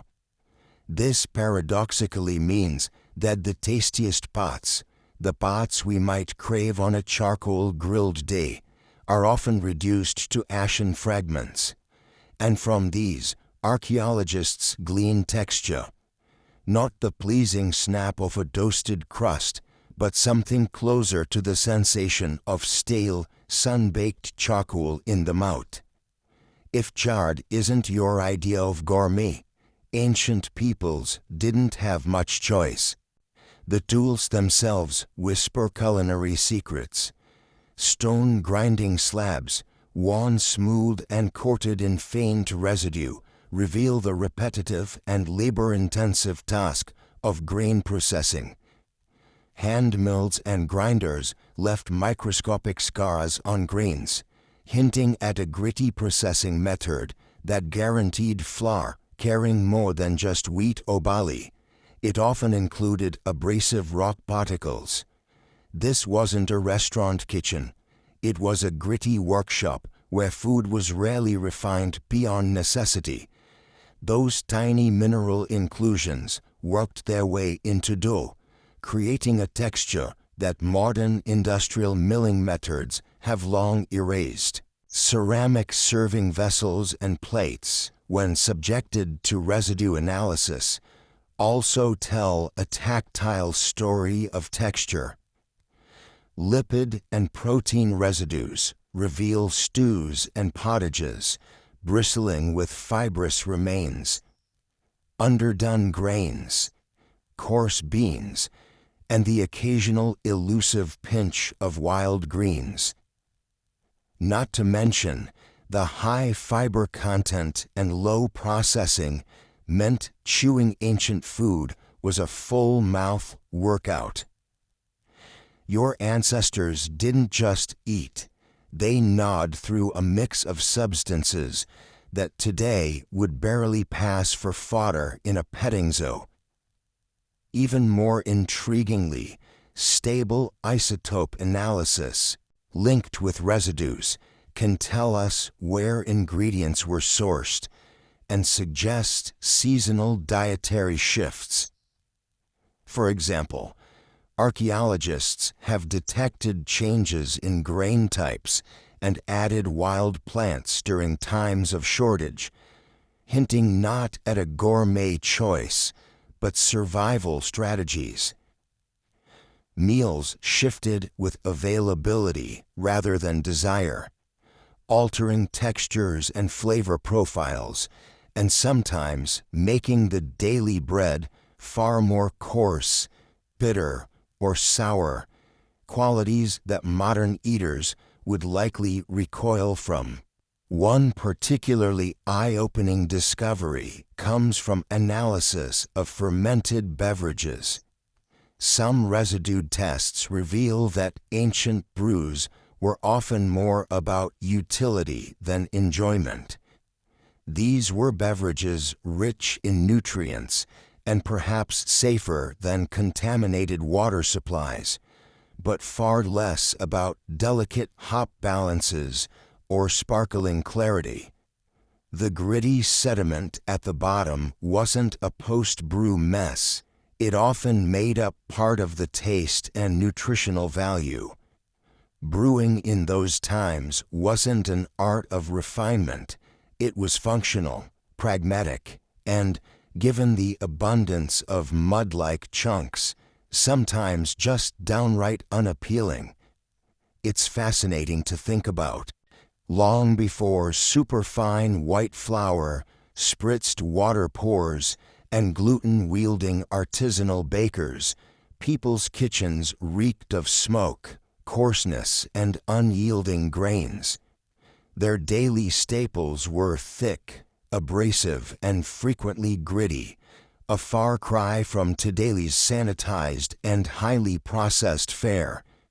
Sure, they valued their food, nourished their bodies, and mastered the techniques of their time. But the textures they embraced would throw a modern food blogger into a frenzy of complaints. So the next time you savor a perfectly risen loaf or a crystal-clear lager, spare a thought for those ancient diners. Thanks to the humble carbonized crumb and the residue trapped in a broken pot, we're reminded that history's flavors aren't always sweet, soft, or smooth. Sometimes they're stubborn, scratchy, and stubbornly gritty. And that harsh reality, preserved across millennia, gives us a far richer taste of human survival than any polished feast ever could. Imagine biting into a loaf of bread so relentless in its texture that your teeth grit against the tiny, unforgiving fragments trapped inside. Now, gulp down a thick, murky brew that tastes less like something crafted for pleasure and more like a stagnant swamp that doubled as your daily drink. This, unfortunately, was the reality for countless ancient people whose meals, far from the gourmet spreads seen in modern reenactments, were a battleground for survival rather than a feast for the senses. Bread, the omnipresent staple across many early civilizations, was hardly the fluffy, airy wonder we're accustomed to today. Grinding grain into flour wasn't done with the industrial precision of modern mills. Instead, it involved grinding stones that left minuscule bits of grit, tiny flakes of stone and dust mixed right into the dough. So every bite was a crunchy, abrasive experience, chipping away at teeth much like slow, persistent sandpaper. Archaeologists have found grim evidence in ancient skulls, teeth worn down to stumps, enamel eroded and smoothed from grinding down this constant dietary irritation. It wasn't a case of bad dental hygiene or neglect. It was simply the cost of eating. And it wasn't just teeth catching the brunt. The nutritional value of these harsh meals was another story altogether. Food variety was limited to what could be grown, gathered, or hunted locally, with many populations relying heavily on a narrow selection of grains, legumes, and whatever bits of meat they could scavenge or preserve. This monotony meant micronutrient deficiencies ran rampant. Scurvy, rickets, anemia, these ailments were as much a part of daily life as the bread and beer itself. A diet heavy on coarse carbs, but light on fresh fruits and vegetables, was a perfect recipe for malnutrition. Beer, one of the world's oldest alcoholic drinks, was another survival necessity that often bordered on unpalatable. Unlike today's versions, brewed with careful sanitation and a palette of flavors, ancient ales were thick, cloudy, and often more sour than sweet.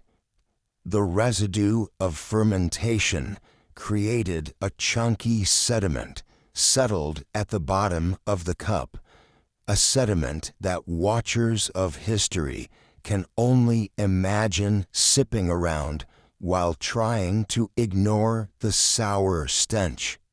Yet beer was vital. Alongside water, it provided much-needed calories and safer hydration, since fermentation killed many waterborne pathogens. People drank it as if they were choosing between death by thirst or death by gulping down muddy swamp juice. Delight was nowhere in the equation.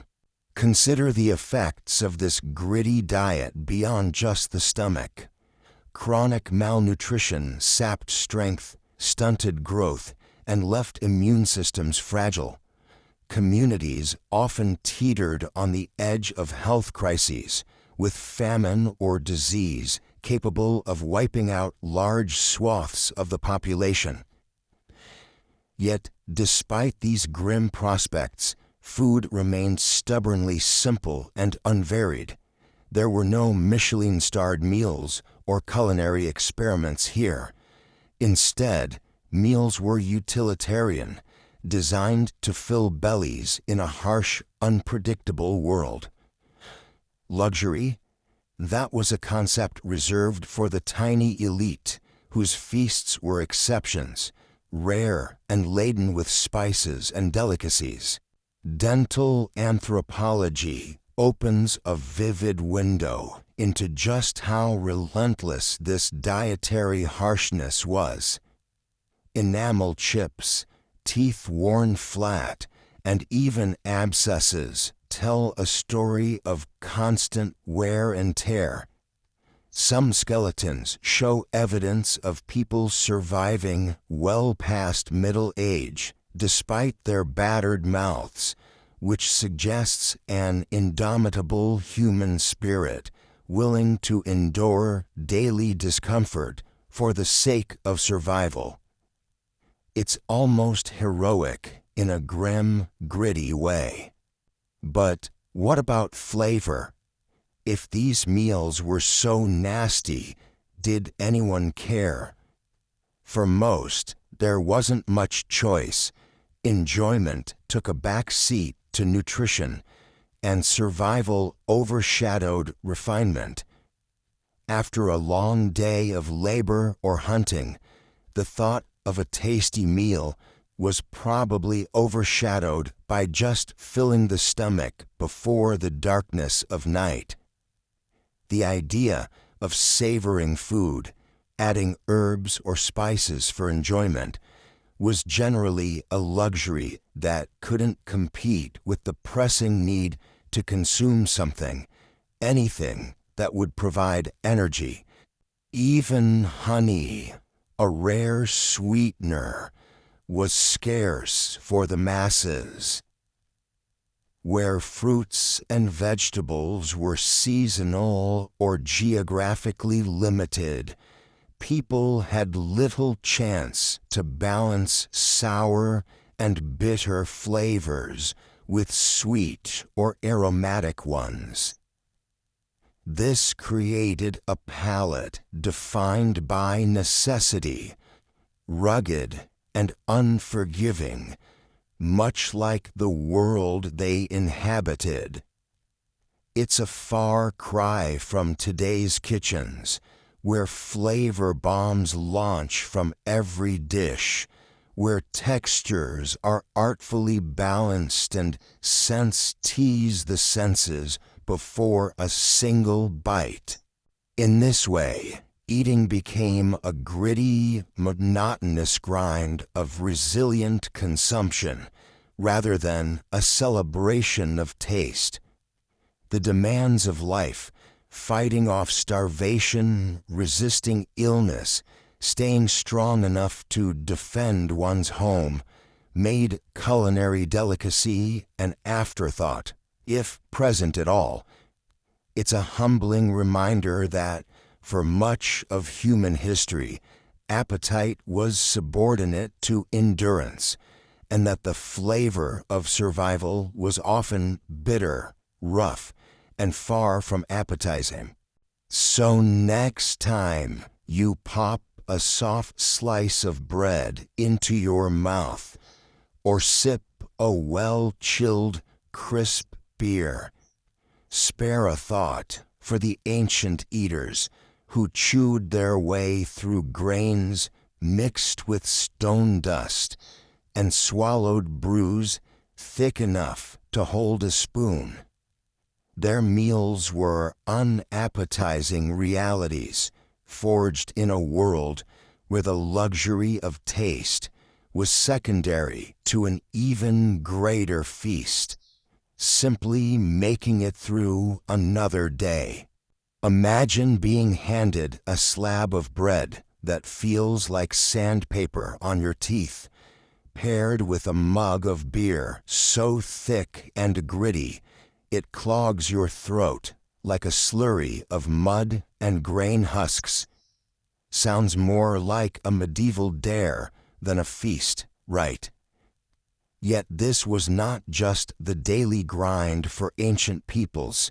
It was also the sacred fare served at the heart of their most solemn rituals and ceremonies.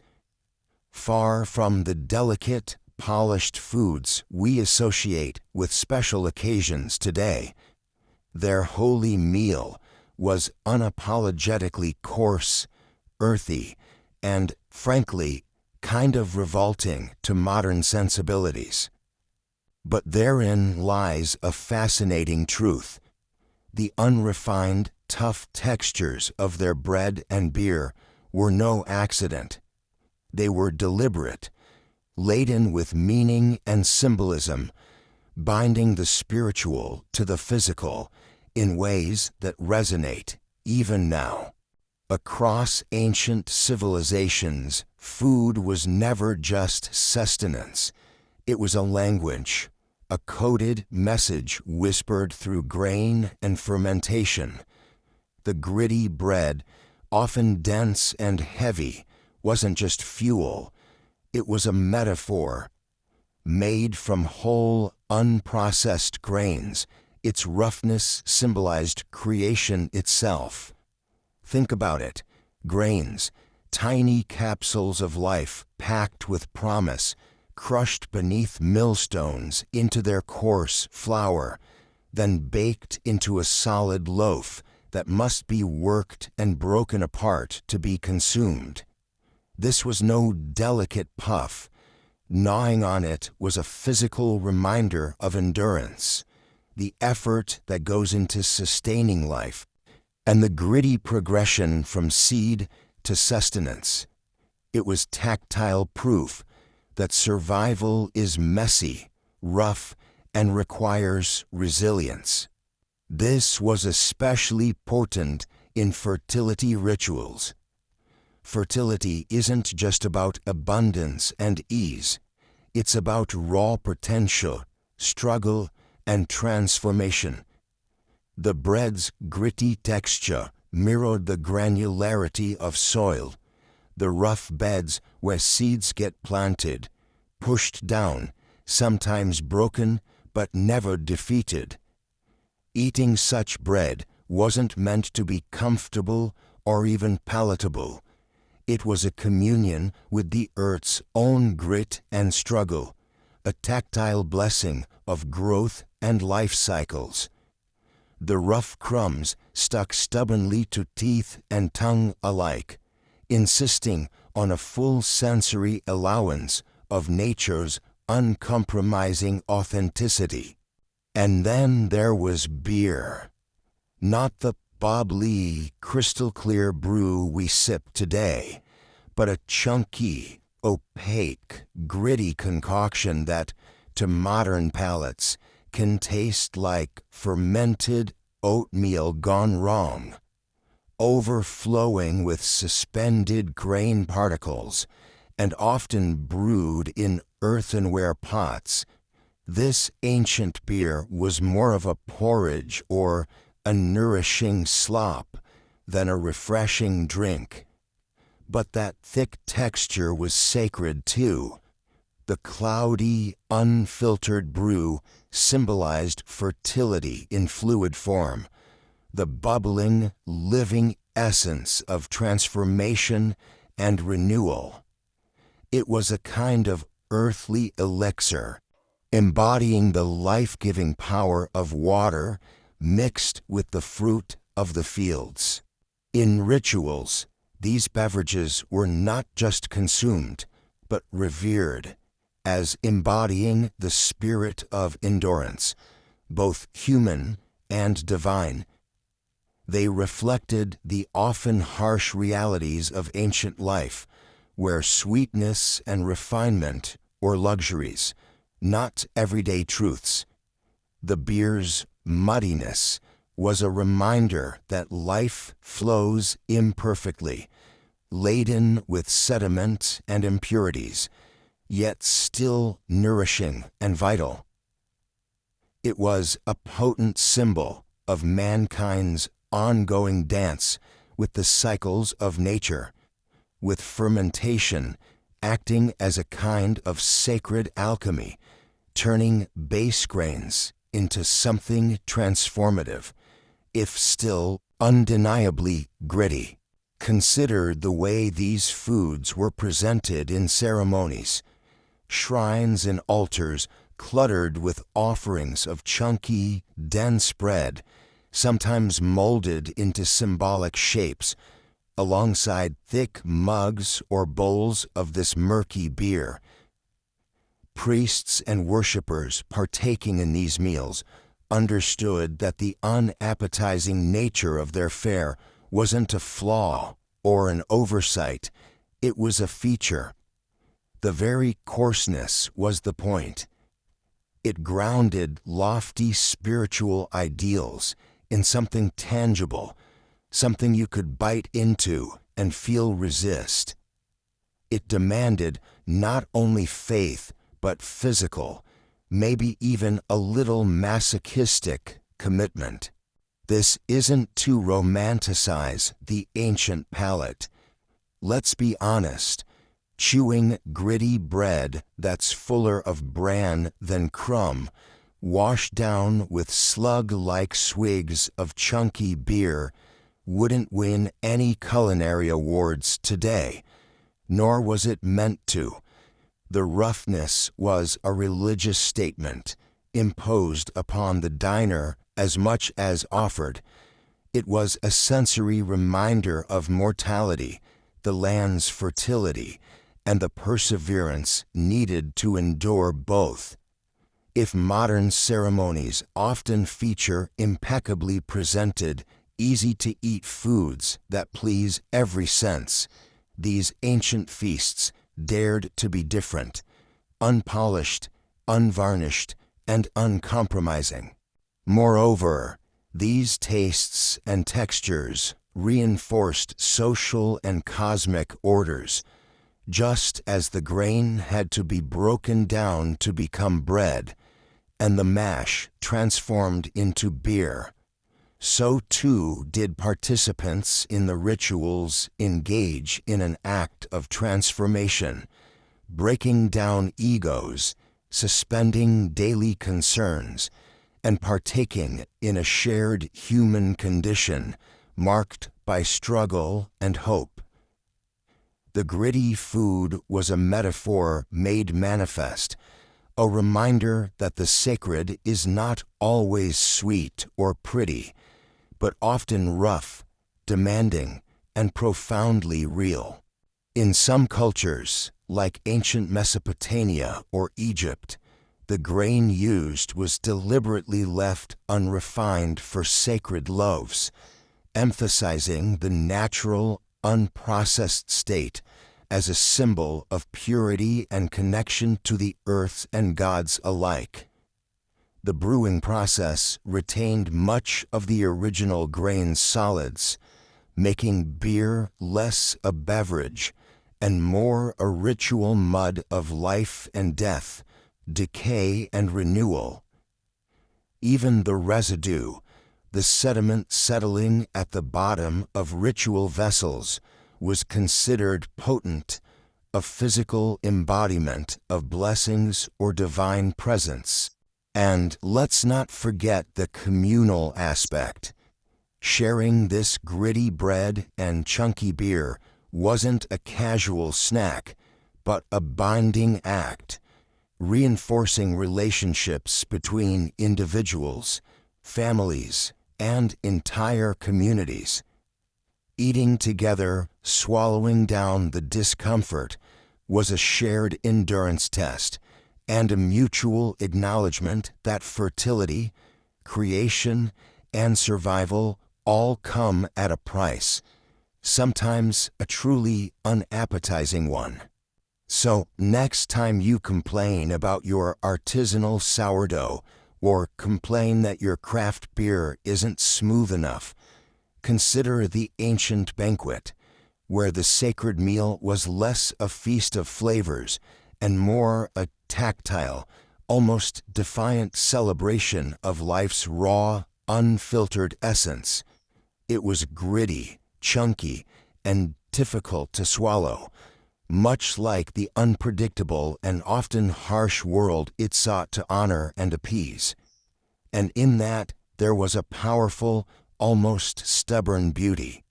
Imagine standing in a sun-baked field, sweat dripping down your back, hands blistered and raw from gripping a crude sickle that feels like a medieval torture device rather than a tool.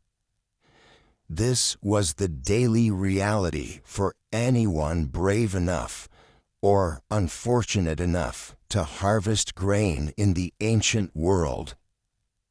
There were no mechanized harvesters humming alongside the rows. It was all muscle, grit, and relentless repetition. Every stalk of wheat or barley had to be bent, cut, and bundled by hand, a grueling process demanding not just strength, but perseverance that only a few could muster before the back-breaking work wore them down. And yet, this was only the beginning of an odyssey that would turn those tough sun-bleached stalks into the prime fuel for daily survival, bread and beer. These staples might sound humble today, almost pedestrian, but in antiquity they were the fruits of monumental human effort that shaped their very texture and taste, or, more fittingly, their lack thereof. After the harvest, the grain faced its first major test, milling. Imagine ancient milling, not the humming electric grinders we're spoiled by today. Rather, think massive stone quans, two granite discs, one turned manually over the other. Each handful of grain subjected to back-breaking pressure, an endless circular motion until it was ground into flour. This wasn't a gentle process. It was a rough, crude crushing that often left the flour less finely milled and more chunky rubble. So while our modern flour is a powdery cloud of softness, ancient flour was more like dusty gravel, gritty enough to remind you with every bite that you were chewing the labor of generations. And then there was the baking. Far from the golden, fluffy loaves we might expect, ancient bread was typically a dense, heavy slab, more convenient tool than delectable treat, the kind of bread that could double as a makeshift weapon or serve as a primitive coaster. Overbaked to stave off mold, because spoilage was a very real enemy when your pantry was a dirt floor and your fridge was a hole in the wall. The combination of coarse flour and primitive kilns often resulted in crusts that were either rock hard or burnt to a caramelized crisp, and interiors that were stubbornly doughy or riddled with air bubbles as big as small apples. Brewing beer was no walk in the park either. The liberated connoisseur might scoff at modern craft beers, but ancient brewing looked nothing like the refined artisan process seen today. Often, the beer was more a potent, murky porridge than a crisp, effervescent pint. Brewing meant soaking grains, sometimes reheating them over open flames, letting wild yeasts do their unpredictable magic in unsterile conditions that were recipe for all kinds of microbial mischief. The result? Chunky, cloudy, often sour brews, with sediment that settled on the bottom like an unwelcome sludge, the historical equivalent of finding a dead worm in your bottle. To chug this down was to salute the raw, unvarnished connection between hard work and hard sustenance. It's tempting to romanticize ancient meals as humble and pure, but the truth is far more visceral. Every bite and sip bore the gritty texture of human toil, literally. The grit embedded in the bread, the chunkiness in the beer, were testaments not only to primitive technology, but to the ceaseless labor that farming imposed. More than mere nourishment, these foods were in their own way badges of survival. The manual labor that went into raising meals was astonishing. Fields had to be cleared of stones and stumps, which often doubled as enemies, threatening blades and hands alike. Sowing was a back-breaking ordeal, seeds pressed painstakingly into furrows by the feet of those who could spare the time. Harvesting came too late to offer any room for error. A single day of rain or too much sun could ruin the entire year's work. And then, once the grain was in hand, the transformation into something edible was a trial by fire and stone. No industrial mill, no gas ovens, no sterile breweries, just the sweat-soaked hands and aching backs of generations. You start to see why ancient people didn't mess around with their food. Waste meant lost labor. Spoilage could mean hunger, or worse. The food wasn't just sustenance. It was a direct line from the field to the gut, unfiltered and unpolished. The rough textures weren't accidents. They were signatures of an enduring relationship between human effort and survival. Every grain of grit in bread, every muddy pour of beer was a reminder: this is work. This is life. Of course, some uneasy truths peek through this picture of perseverance. The intense manual labor behind grain harvesting and processing might seem almost cruel from today's cushioned perspective. But beyond the unappetizing textures and coarse flavors, there was a rhythm to this tangled dance of toil and food, a cycle grounded in the necessity of survival. The grim reality was that the labor shaped the very food itself, literally embedding human effort into every chew. It's not merely that ancient meals were unrefined. They embodied the essence of manual labor, a relationship woven into the fabric of daily life.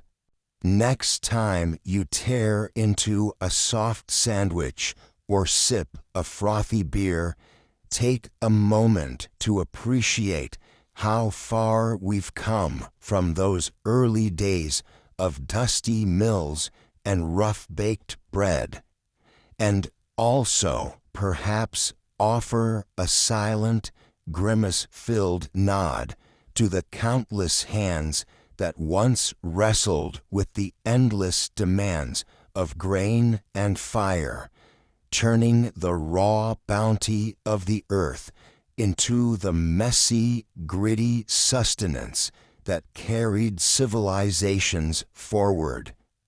Because, in the end, every chewy bite and every chunky gulp whispered the same story.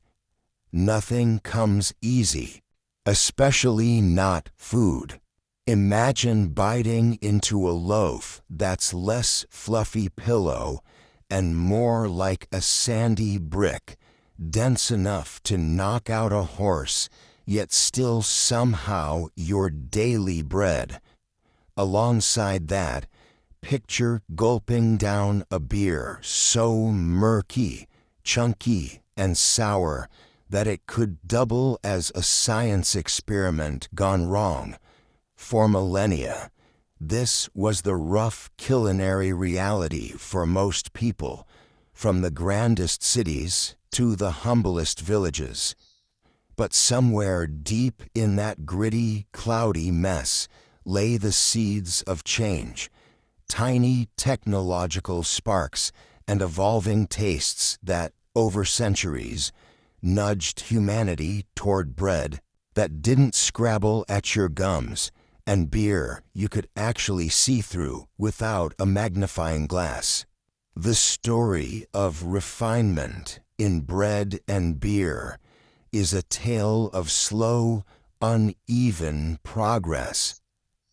It's easy to imagine that once the wheel of innovation got turning, people worldwide eagerly abandoned those dusty, coarse staples for velvety, golden loaves and crisp, sparkling ales. Not quite. Change came with a stubborn stubbornness, entangled with geography, social class, and sheer stubborn human habits. Start with bread.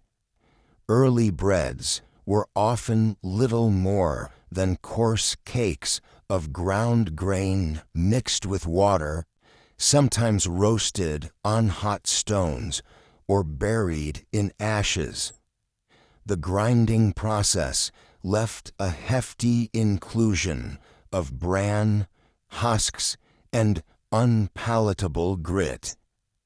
Those who imagine ancient bread as the yeasty, pillowy goodness of a French baguette are in for a rude awakening. For countless people, bread was literally gritty, with the texture of a sandcastle that might crumble in your teeth, but never quite dissolve pleasantly.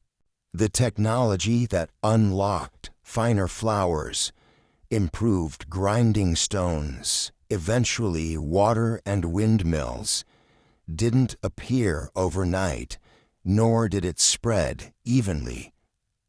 In parts of the Mediterranean and Near East by the medieval period, sophisticated milling technology allowed bakers to separate the bran more thoroughly, producing whiter, softer loaves that elite consumers eagerly embraced.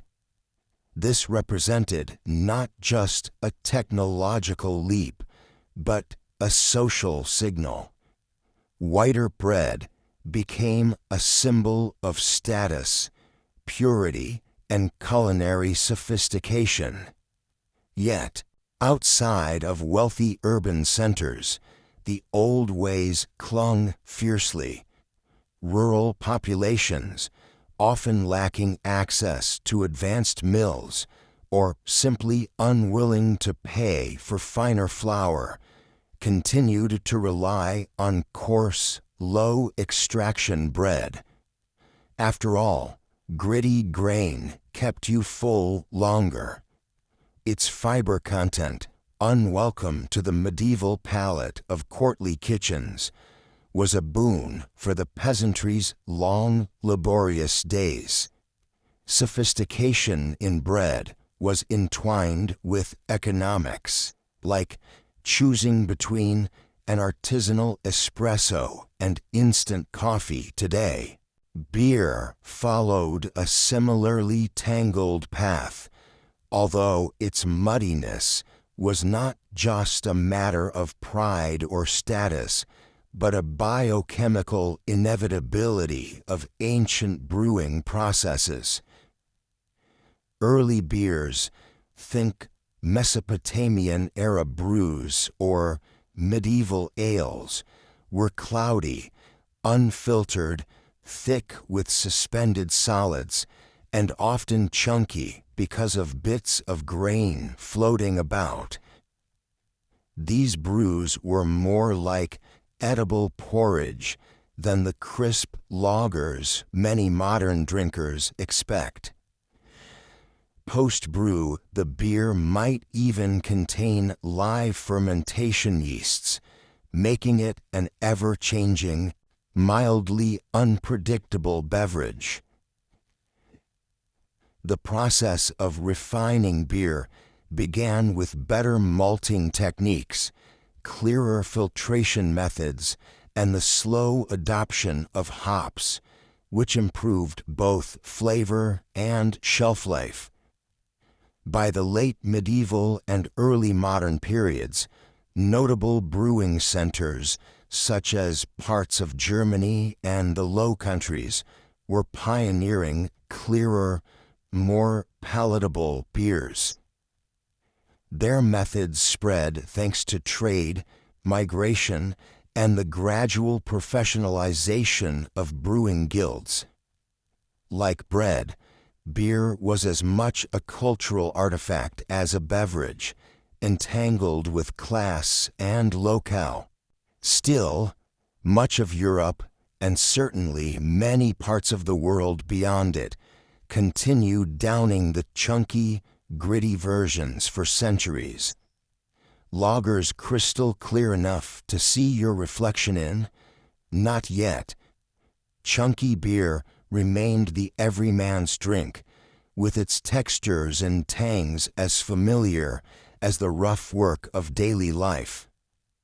Why such persistence? For one, infrastructure mattered. Milling grain finely required not just technology, but stable economies and investment. Filtering beer necessitated clean equipment and complex techniques.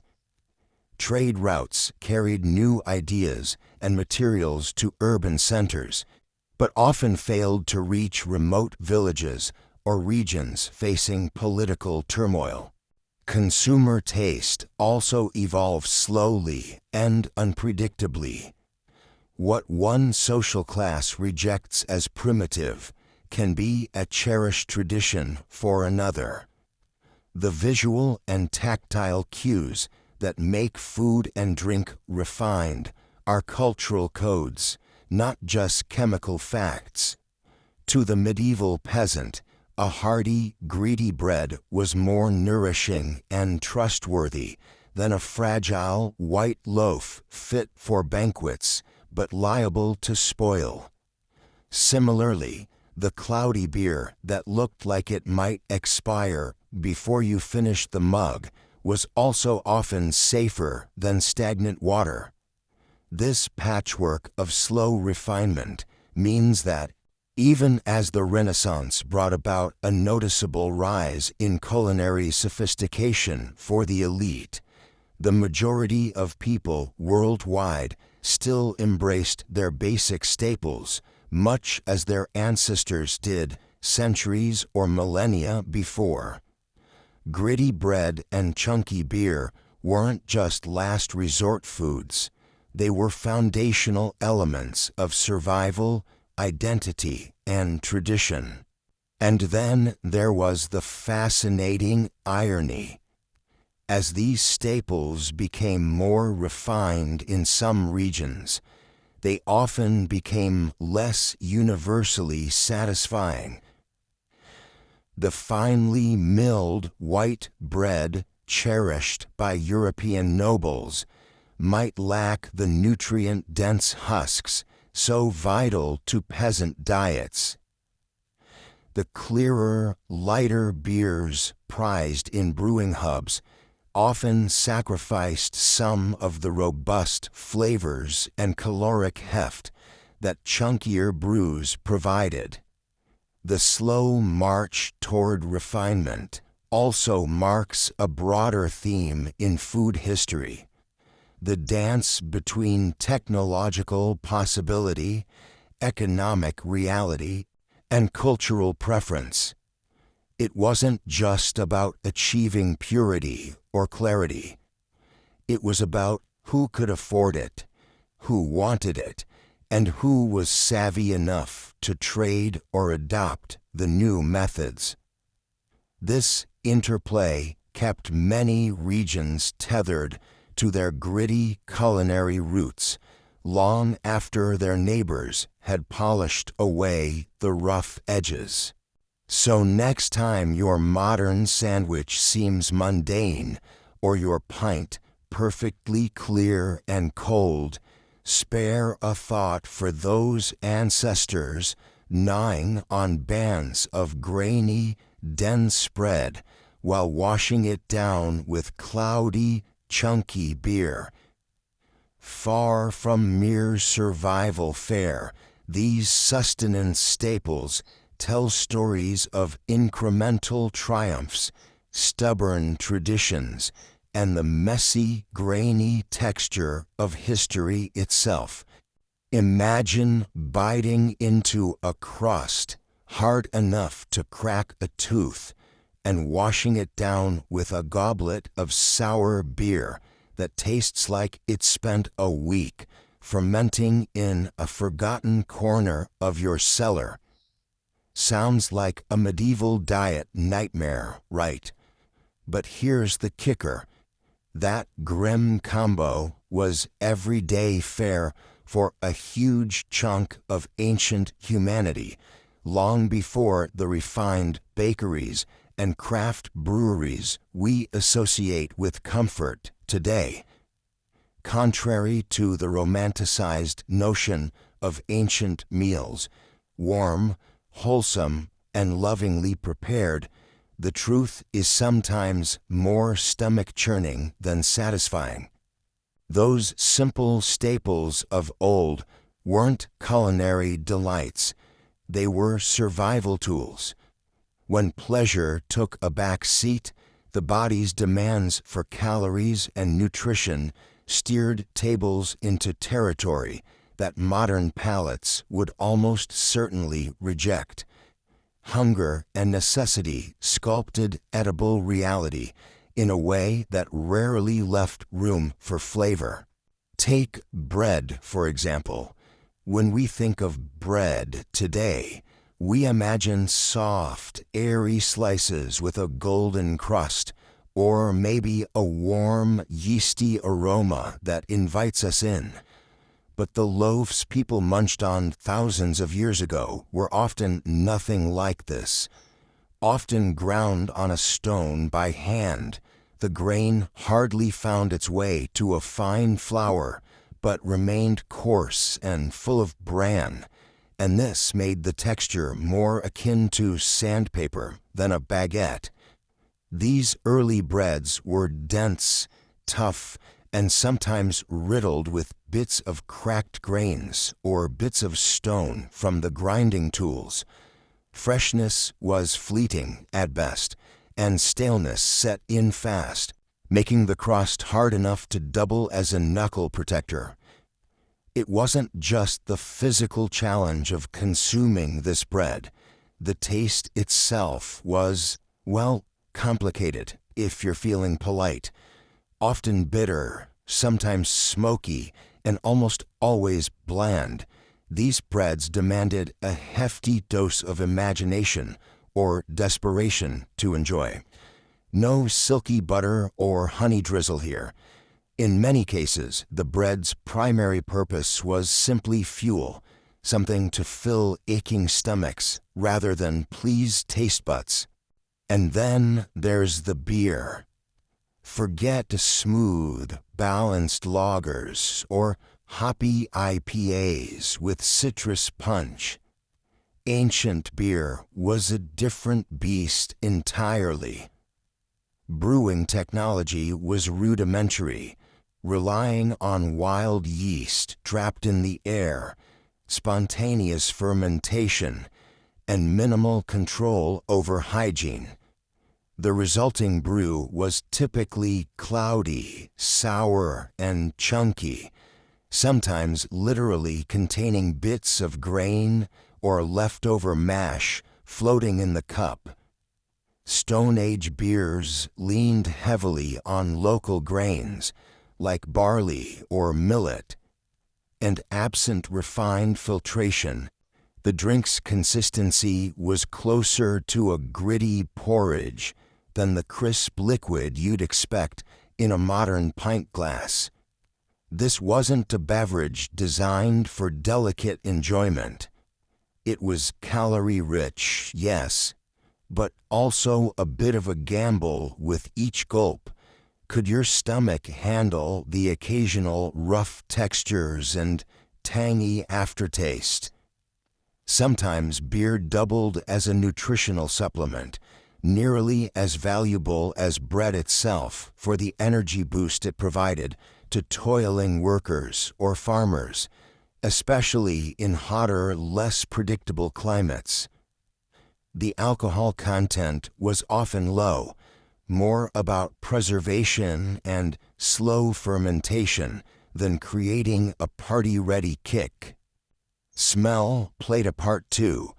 That sour or slightly musty fragrance wafting off ancient brews must have been enough to turn off anyone accustomed to freshly poured drinks. Imagine sipping something that creaks slightly on your throat and feels like swallowing a thick smoothie blended with gritty oats left out a day too long. Not exactly the image of conviviality we get from modern tavern scenes. Why settle for such unpleasantness when life feels so hot as it is? The answer: because there wasn't much choice.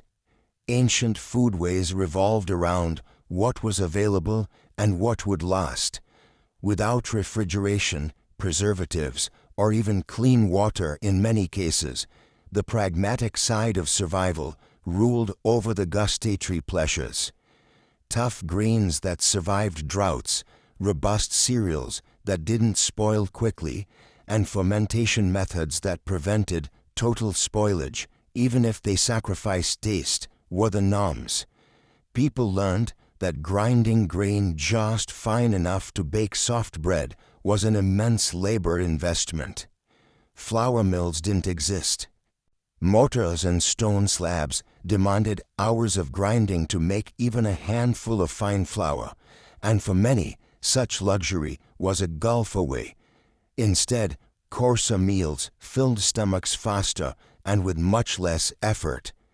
Imagine the satisfaction of splintered teeth crunching into ancient bread and the grueling work behind it. By extension, beer brewing was more an act of necessity than passion. Fermentation not only transformed grain mash into drinkable liquid, but also reduced waterborne illnesses and extended the nutritional life of food supplies. The sourness and cloudiness were side effects, unfortunate and unavoidable without modern sanitation. Every cup was a compromise, better than stale water, but far from a throwback to a craft brewer's artistry. So much of our benign view of ancient diets is colored by nostalgia or modern reinterpretations. The reality was harsher, less a leisurely feast than an act of endurance. Imagine eating like this day in, day out, with limited seasonings, unreliable ingredients, and no microwave to nuke your medieval bread roll into submission. Meals were functional, not festive.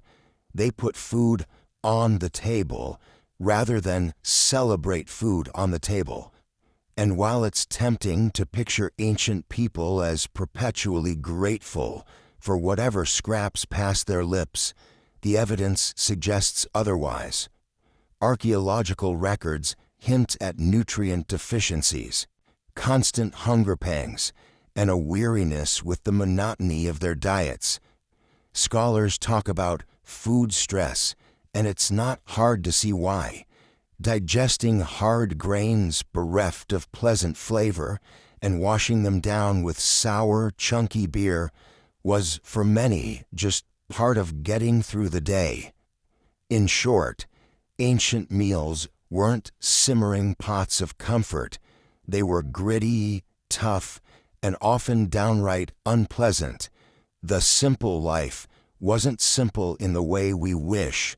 It was a relentless grind, sometimes literally, made bearable only by sheer human grit and a pragmatic acceptance that survival trumped enjoyment. Next time you bite into a soft slice of well-baked bread or savor a cold, freshly poured beer, remember the millions before you who endured the exact opposite. Their culinary world was equal parts grim and gritty, a daily reminder that, for much of history, the joy of eating took a back seat to just plain getting by.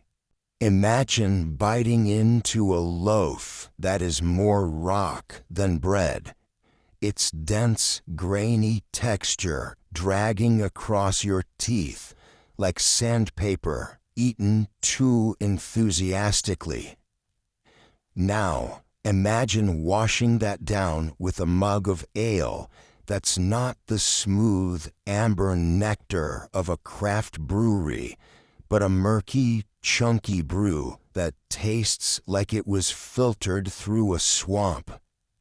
Welcome to the culinary reality ancient bakers and brewers were serving up, a far cry from today's pristine pastries and polished pints. But what if I told you that in the corners of modern kitchens and the back rooms of hipster breweries, people are deliberately resurrecting these ancient techniques.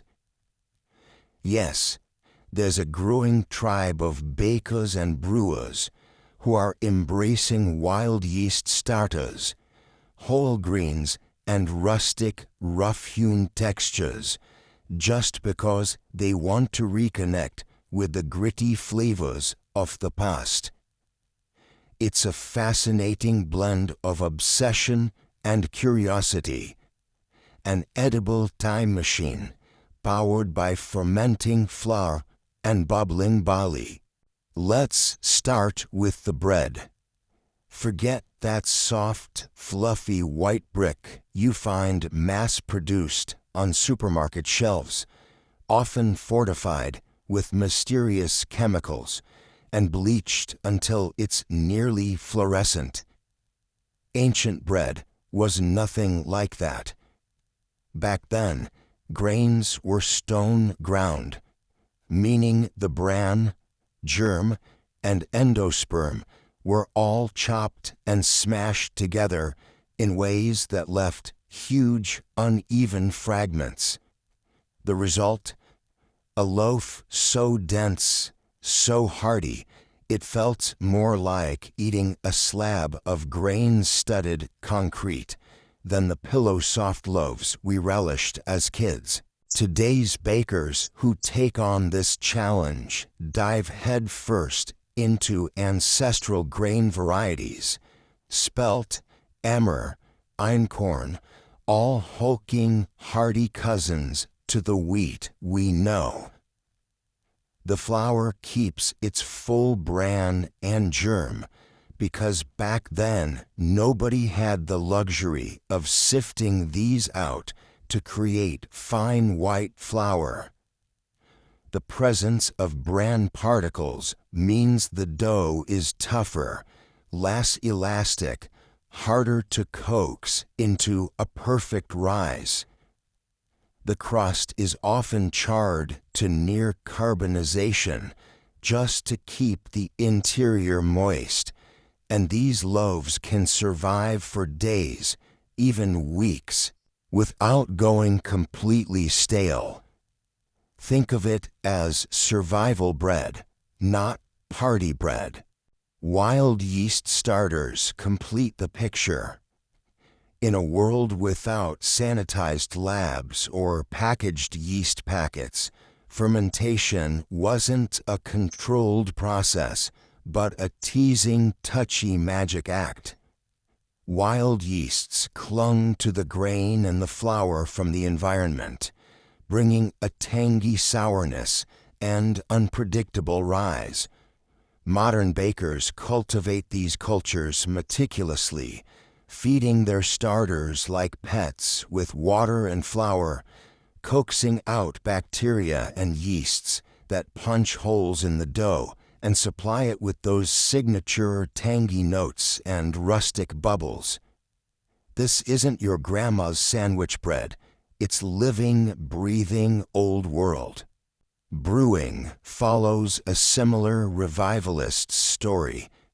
Forget the filtered, crystal-clear beers we line up for at bars. Ancient ales were a far cry from liquid gold. They were murky, thick, and filled with floating bits of grain husks, sometimes even leaves or roots, remnants of a less refined filtration process.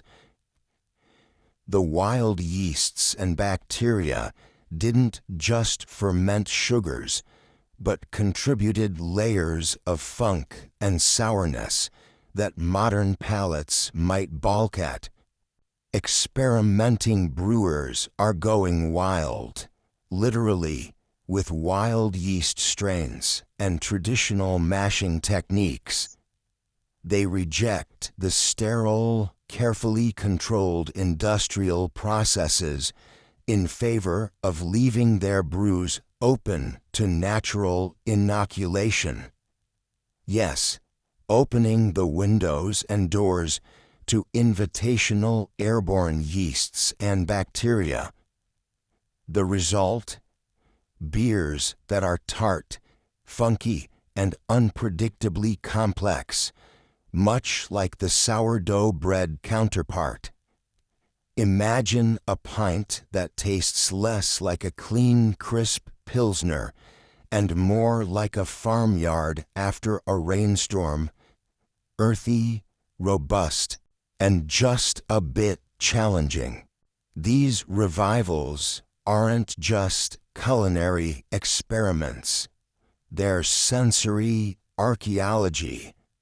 They aim to answer a primal question: what did people actually eat and drink hundreds, even thousands of years ago?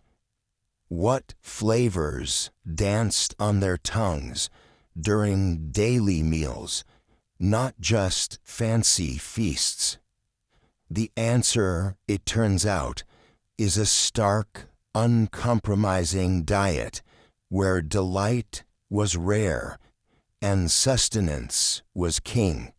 And while the spiritual joy of devouring a slice of modern, airy bread or sipping a smooth craft beer lies in refined flavors and perfected techniques, there's something undeniably thrilling about embracing the rough edges of history, tackling a loaf with the gritty texture of raw grain, savoring the funky bite of an unfiltered ale.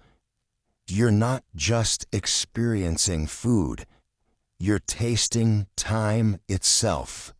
What might seem like a culinary punishment to us was, for thousands of people, the norm. Dense, chewy bread that kept hunger at bay, and murky beer that made hard labor tolerable.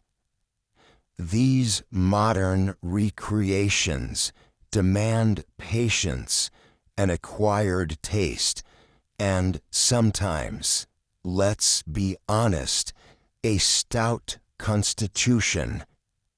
They strip away centuries of refinement to reveal the real deal, warts and all.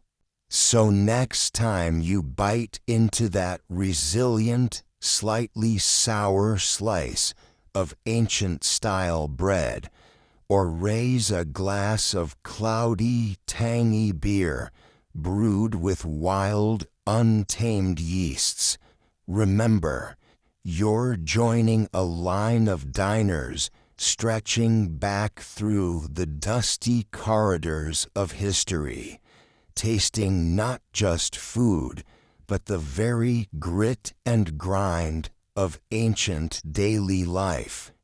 And if it's a little unappetizing, well, that was part of the deal all along. There's something oddly poetic about biting into a crusty, gritty piece of ancient bread, or raising a mug of murky, chunky beer. It's like reaching back through millennia and tasting one small fragment of a lost world.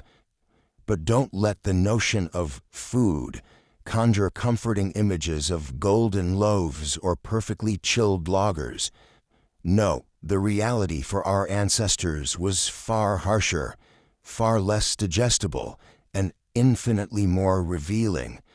These rough, unrefined staples tell stories that no polished historical scroll ever could. When we think of ancient meals, the mind's eye often leaps to feasts fit for kings or exotic spices traded across continents.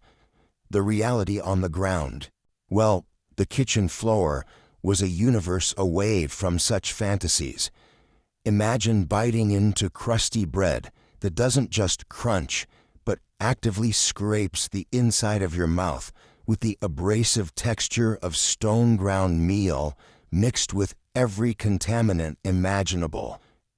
There were no finely sifted flours or neatly packaged grain sacks. Instead, grains were often ground between stones, leaving tiny flecks of grit embedded in the dough. This wasn't just an oversight, but a distinctive feature of the technologies and limitations of the time.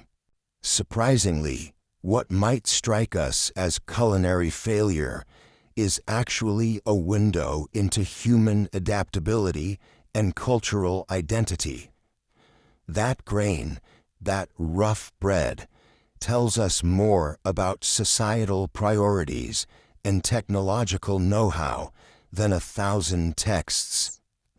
The persistence of these unpolished foods reveals a people who made do, who harnessed rudimentary tools, and who pushed the boundaries of survival in environments that were frequently hostile.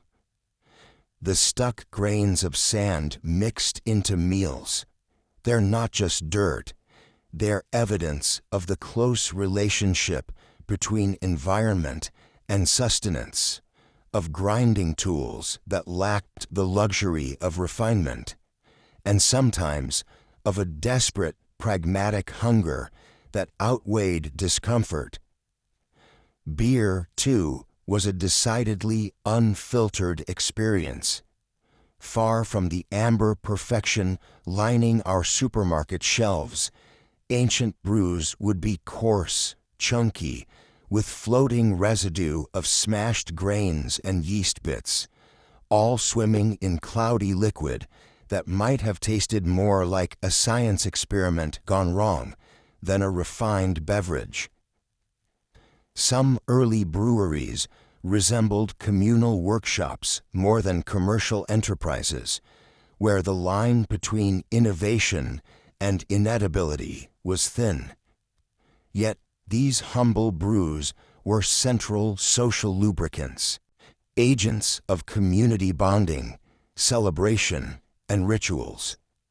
Even if the beer came with an extra helping of grit and twigs, it was a drink that connected people to land, labor, and custom in ways no modern IPA can mimic.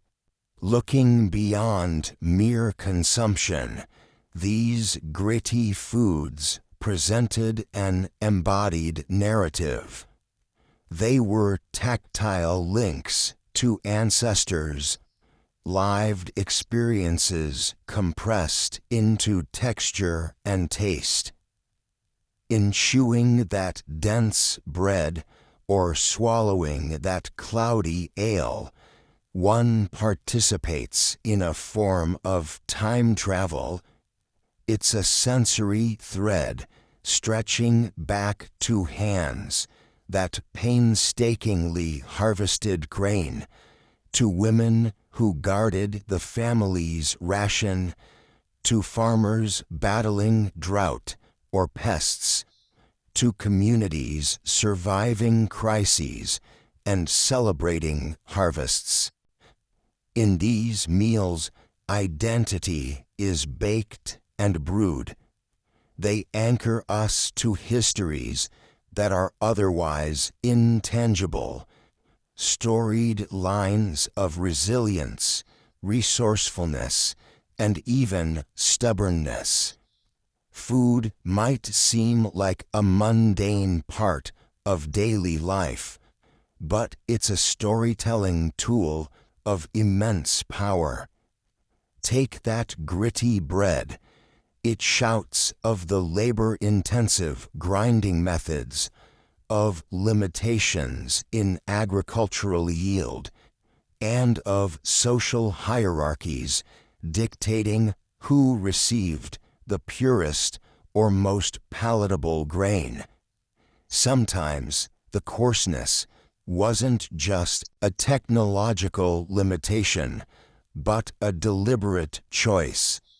Coarser flours held more fiber, more nutrients in certain contexts, or preserved better in climates that punished delicate foods. The very unappetizing nature of these meals is a historical fingerprint, a deliberate emphasis on survival over luxury, nutrition over palatability.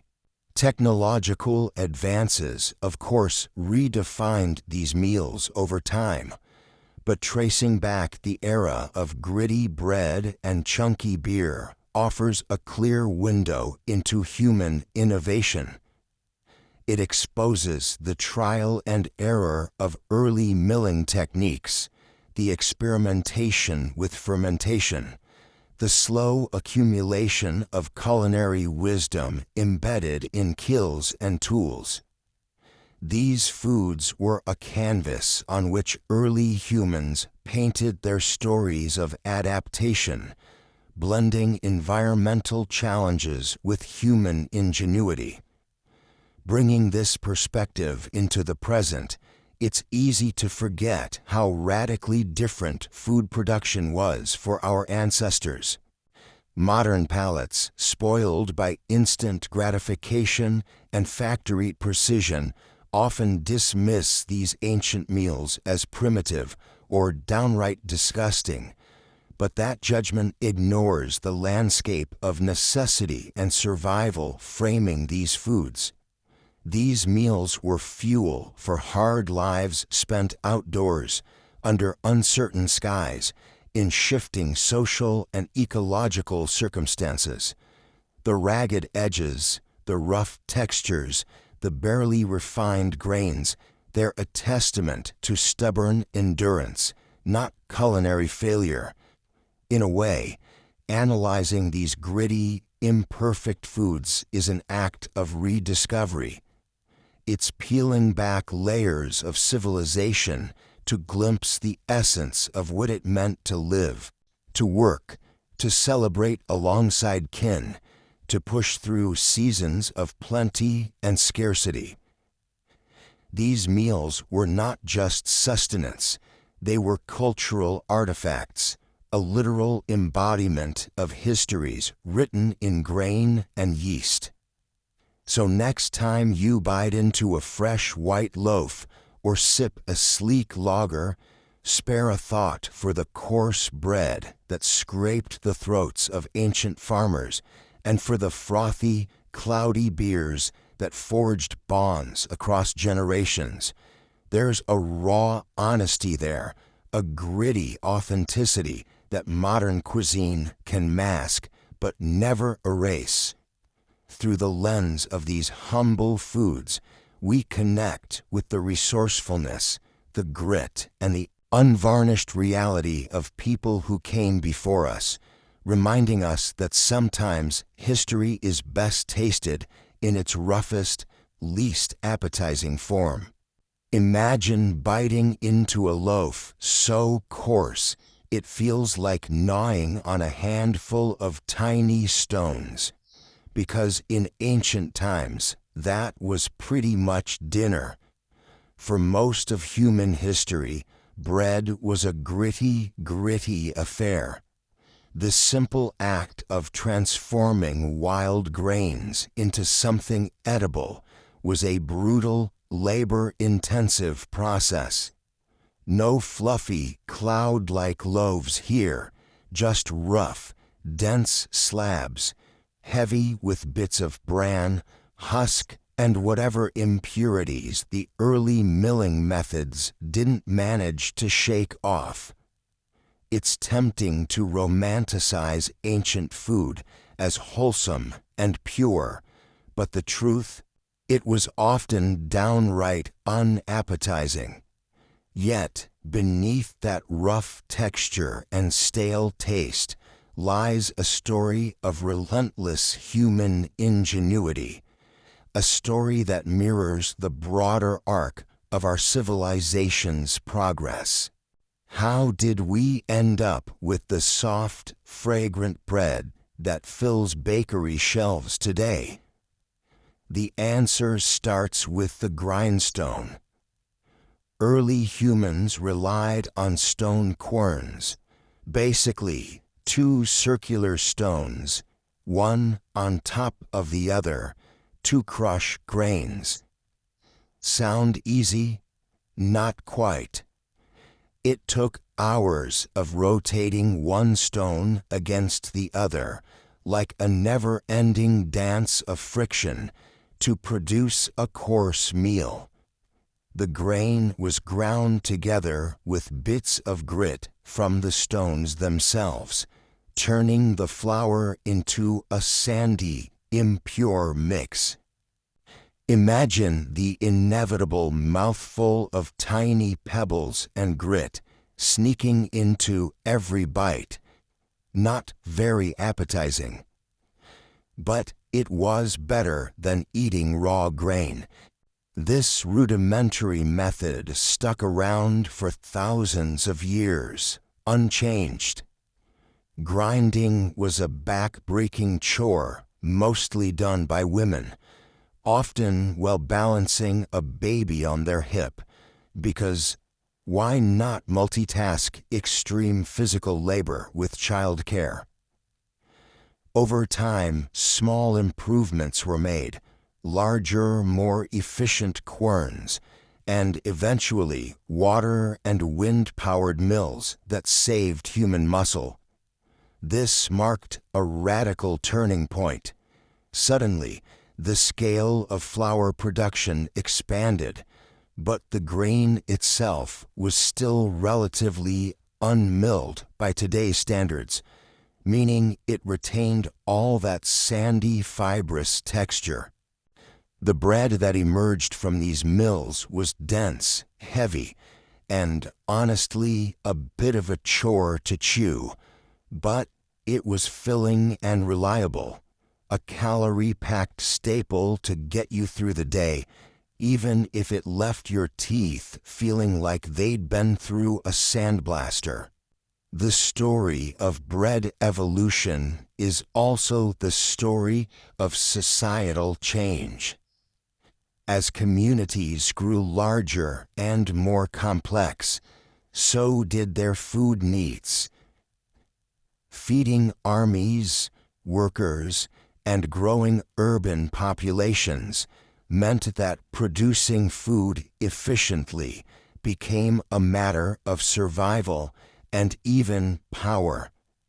So, improvements in milling technology weren't just about taste, they were about logistics, economics, and maintaining control. Flour milling shifted from a cottage industry to an industrial enterprise. The techniques became more refined. Grinders turned to metal blades, and machines began separating bran from the inner endosperm more effectively. This separation was critical. It removed some of the grit and fiber that made bread unpleasant and allowed for lighter, softer loaves to emerge. Suddenly, bread lost much of its sandy texture. Progress. It's tempting to think of this as a straightforward march toward good taste, but the realities were more complicated. White bread was more expensive, considered a luxury food for the wealthier classes, while the poor were often left with the coarser, darker, more mineral-laden stuff. The very act of refining flour became a symbol of social status, not just nutrition. Eating soft bread was a class statement, signaling access to better milling technology and, by extension, greater wealth and power.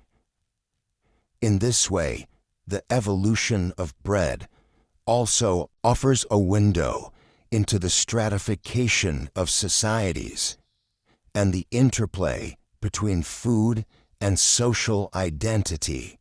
But what about beer? Because if gritty bread makes you grimace, ancient beer must have been a whole other level of rough. Early brews were thick, chunky concoctions filled with grain husks and bits of baked bread. Think of a medieval smoothie gone wrong. Brewing was less about finesse and more about blunt utility, making something drinkable, fermentable, and calorie-rich. This chunky beer was a staple hydration source, often safer than water from wells, which were breeding grounds for disease. The dense texture and unexpected crunches weren't necessarily flaws, they were features, evidence of the crude but effective fermentation technology of the time. Fast forward to more recent history, and improvements in filtration and brewing techniques transformed those chunky ancient brews into the clearer, crisper beers we know today. The humble beginnings of grain processing and brewing mirror humanity's ceaseless drive to refine, improve, and debunk the idea that good enough is ever truly enough. Each technological leap, whether the introduction of roller mills or better ovens, carried with it a promise: we can do better. We will do better. Then there's baking, the final act that turns flour and water into bread, but involves its own quiet revolution. Early ovens were fire pits, crude clay domes, or simple holes in the ground, resulting in uneven cooking and burnt crusts. Softness was a luxury of good temperature control and consistent heat, skills that only emerged over time as baking became more professionalized and industrialized. The invention of enclosed, temperature-controlled ovens in the industrial age allowed bakers to produce consistently soft loaves with a uniform crumb and crust, something unthinkable to a Neolithic cook. It reflects the broader trend, from survival-focused, rough-hewn food to convenience, comfort, and culinary art. The journey from chipping away at grain with stones to the whirring machines that fill modern bakeries shows how much our relationship with food is tied to innovation driven by necessity and, yes, sometimes boredom with bad bread. People didn't just passively accept the gritty, the coarse, and the chunky. They fought against it, improved technology, economics, and techniques to turn unpalatable staples into the cornerstone of more refined eating experiences. The evolution of bread isn't just about grains and ovens. It's a story about human resilience, creativity, and a sometimes begrudging refusal to settle for food that's just good enough. In that sense, the history of bread and beer is a microcosm of human history itself. It's about rolling up sleeves, tweaking the tools, and turning survival into something a little more pleasant, a little more sophisticated. We may have started with gritty lumps and grainy sludges, but we ended up with fluffy loaves and polished pints. And honestly, isn't that a tasty testament to the stubborn, inventive spirit that's baked into the very fabric of our civilization? So here we stand at the end of our gritty, grain-filled journey, a vantage point that invites us to look back not with malice at the tasteless mush or with disdain at the lumpy pints of beer, but with something far richer, appreciation, not just for the food itself, but for the indomitable spirit of those who ate it, chewed it, swallowed it, and survived not just on it, but because of it. Imagine biting into a piece of ancient bread, dense enough to double as a doorstop, flecked with bits of crushed stone and grain husks that scrape against your teeth like tiny culinary sandpaper. Picture gulping down beer that resembles more of a murky swamp juice than the frothy amber nectar we're used to today, replete with so much sediment that straining it was not just optional, but a dream unattainable to even the wealthiest in most eras. There were no artisanal sourdoughs, no craft breweries with hipster tops and Instagram-worthy labels. No, these were the fare of real people, farmers, warriors, artisans, life's gritty fuel, consumed day in and day out. It's easy then to write off ancient meals as a sad chapter in humanity's culinary history, a backward step from our sophisticated, flavor-packed modern tables. But that's missing the point entirely. The roughness, the junkiness, the downright unappetizing nature of these staples carry a story deeper than taste buds ever could comprehend. They tell of resilience, of communities who, faced with uncertain harvests, hostile climates, and rudimentary technology, still managed to sustain themselves. They whisper of early agricultural ingenuity, where every speck of grain was precious, every drop of liquid nourishment vital. They shout of cultures forming, economies growing, and civilizations thriving despite nutritional shortcomings and gastronomic hardships. This bread and beer, these culinary cornerstones, were not just food. They were currency, symbols of status, tools of diplomacy, even the backbone of religious ritual. A clay cup of fermented grain might have blessed a wedding, sealed a treaty, or powered a legion marching under hot sun. A hard slab of bread, packed with grit, might have been the difference between victory and defeat, by fueling tired bodies when hunters returned from the forest or farmers rose with the first light. Today's crisp croissant or cold craft lager has its lineage threaded through this imperfect ancestry. Understanding this, it's almost poetic to consider how far we have come, and yet how intimately connected we remain to those rough meals. The culinary experience, so often taken for granted in the developed world, is a luxury owed to centuries of trial and error, innovation and perseverance.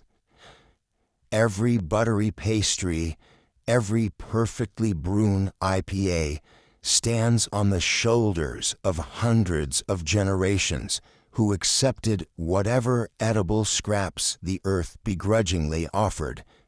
The imperfections of ancient meals feel less like flaws and more like badges of honor, proof of survival, continuity, and endless human creativity. So, the next time you savor a flaky crust, sip a dark ale, or even choke down a meal that isn't quite perfect, spare a thought for the gritty bread and chunky beer that came before. They might not win any Michelin stars, but they won civilizations. Those rough textures and odd flavors etched a pathway from primal necessity to present-day indulgence. They remind us that food is more than just nourishment. It's history, culture, and identity, baked into every bite and brewed into every glass. In embracing the smudged, the lumpy, and the imperfect, we also embrace a humbling truth that our ancestors did not have the luxury to filter out the grit or clear away the sediment. What mattered was the sustenance, the community, and the stories shared around the table. Their meals weren't designed for Instagram, no beautiful plating or molecular gastronomy, but for life itself. And in that honesty, there's something profoundly beautiful. Let us then celebrate these humble old staples, not for their flavor, but for their fierce tenacity, not for their smooth finish, but for their rough edges, not for their perfection, but for their perseverance. Ancient bread and beer were the unsung heroes in humanity's long saga, binding people together, fostering survival, inspiring innovation, and nourishing body and soul alike. So here's to the crumbly, the crusty, the cloudy, the gritty, and the chunky. In every coarse bite and every foamy sediment-filled gulp, we taste the legacy that carved a path from the dawn of civilization to our very modern plates. And maybe, just maybe, we can learn to appreciate not only the exquisite, but also the earnest, and to find joy in every imperfect morsel that connects us to our past. Because sometimes history doesn't taste like a feast, it tastes like survival. And that, in its own way, is the most delicious thing of all,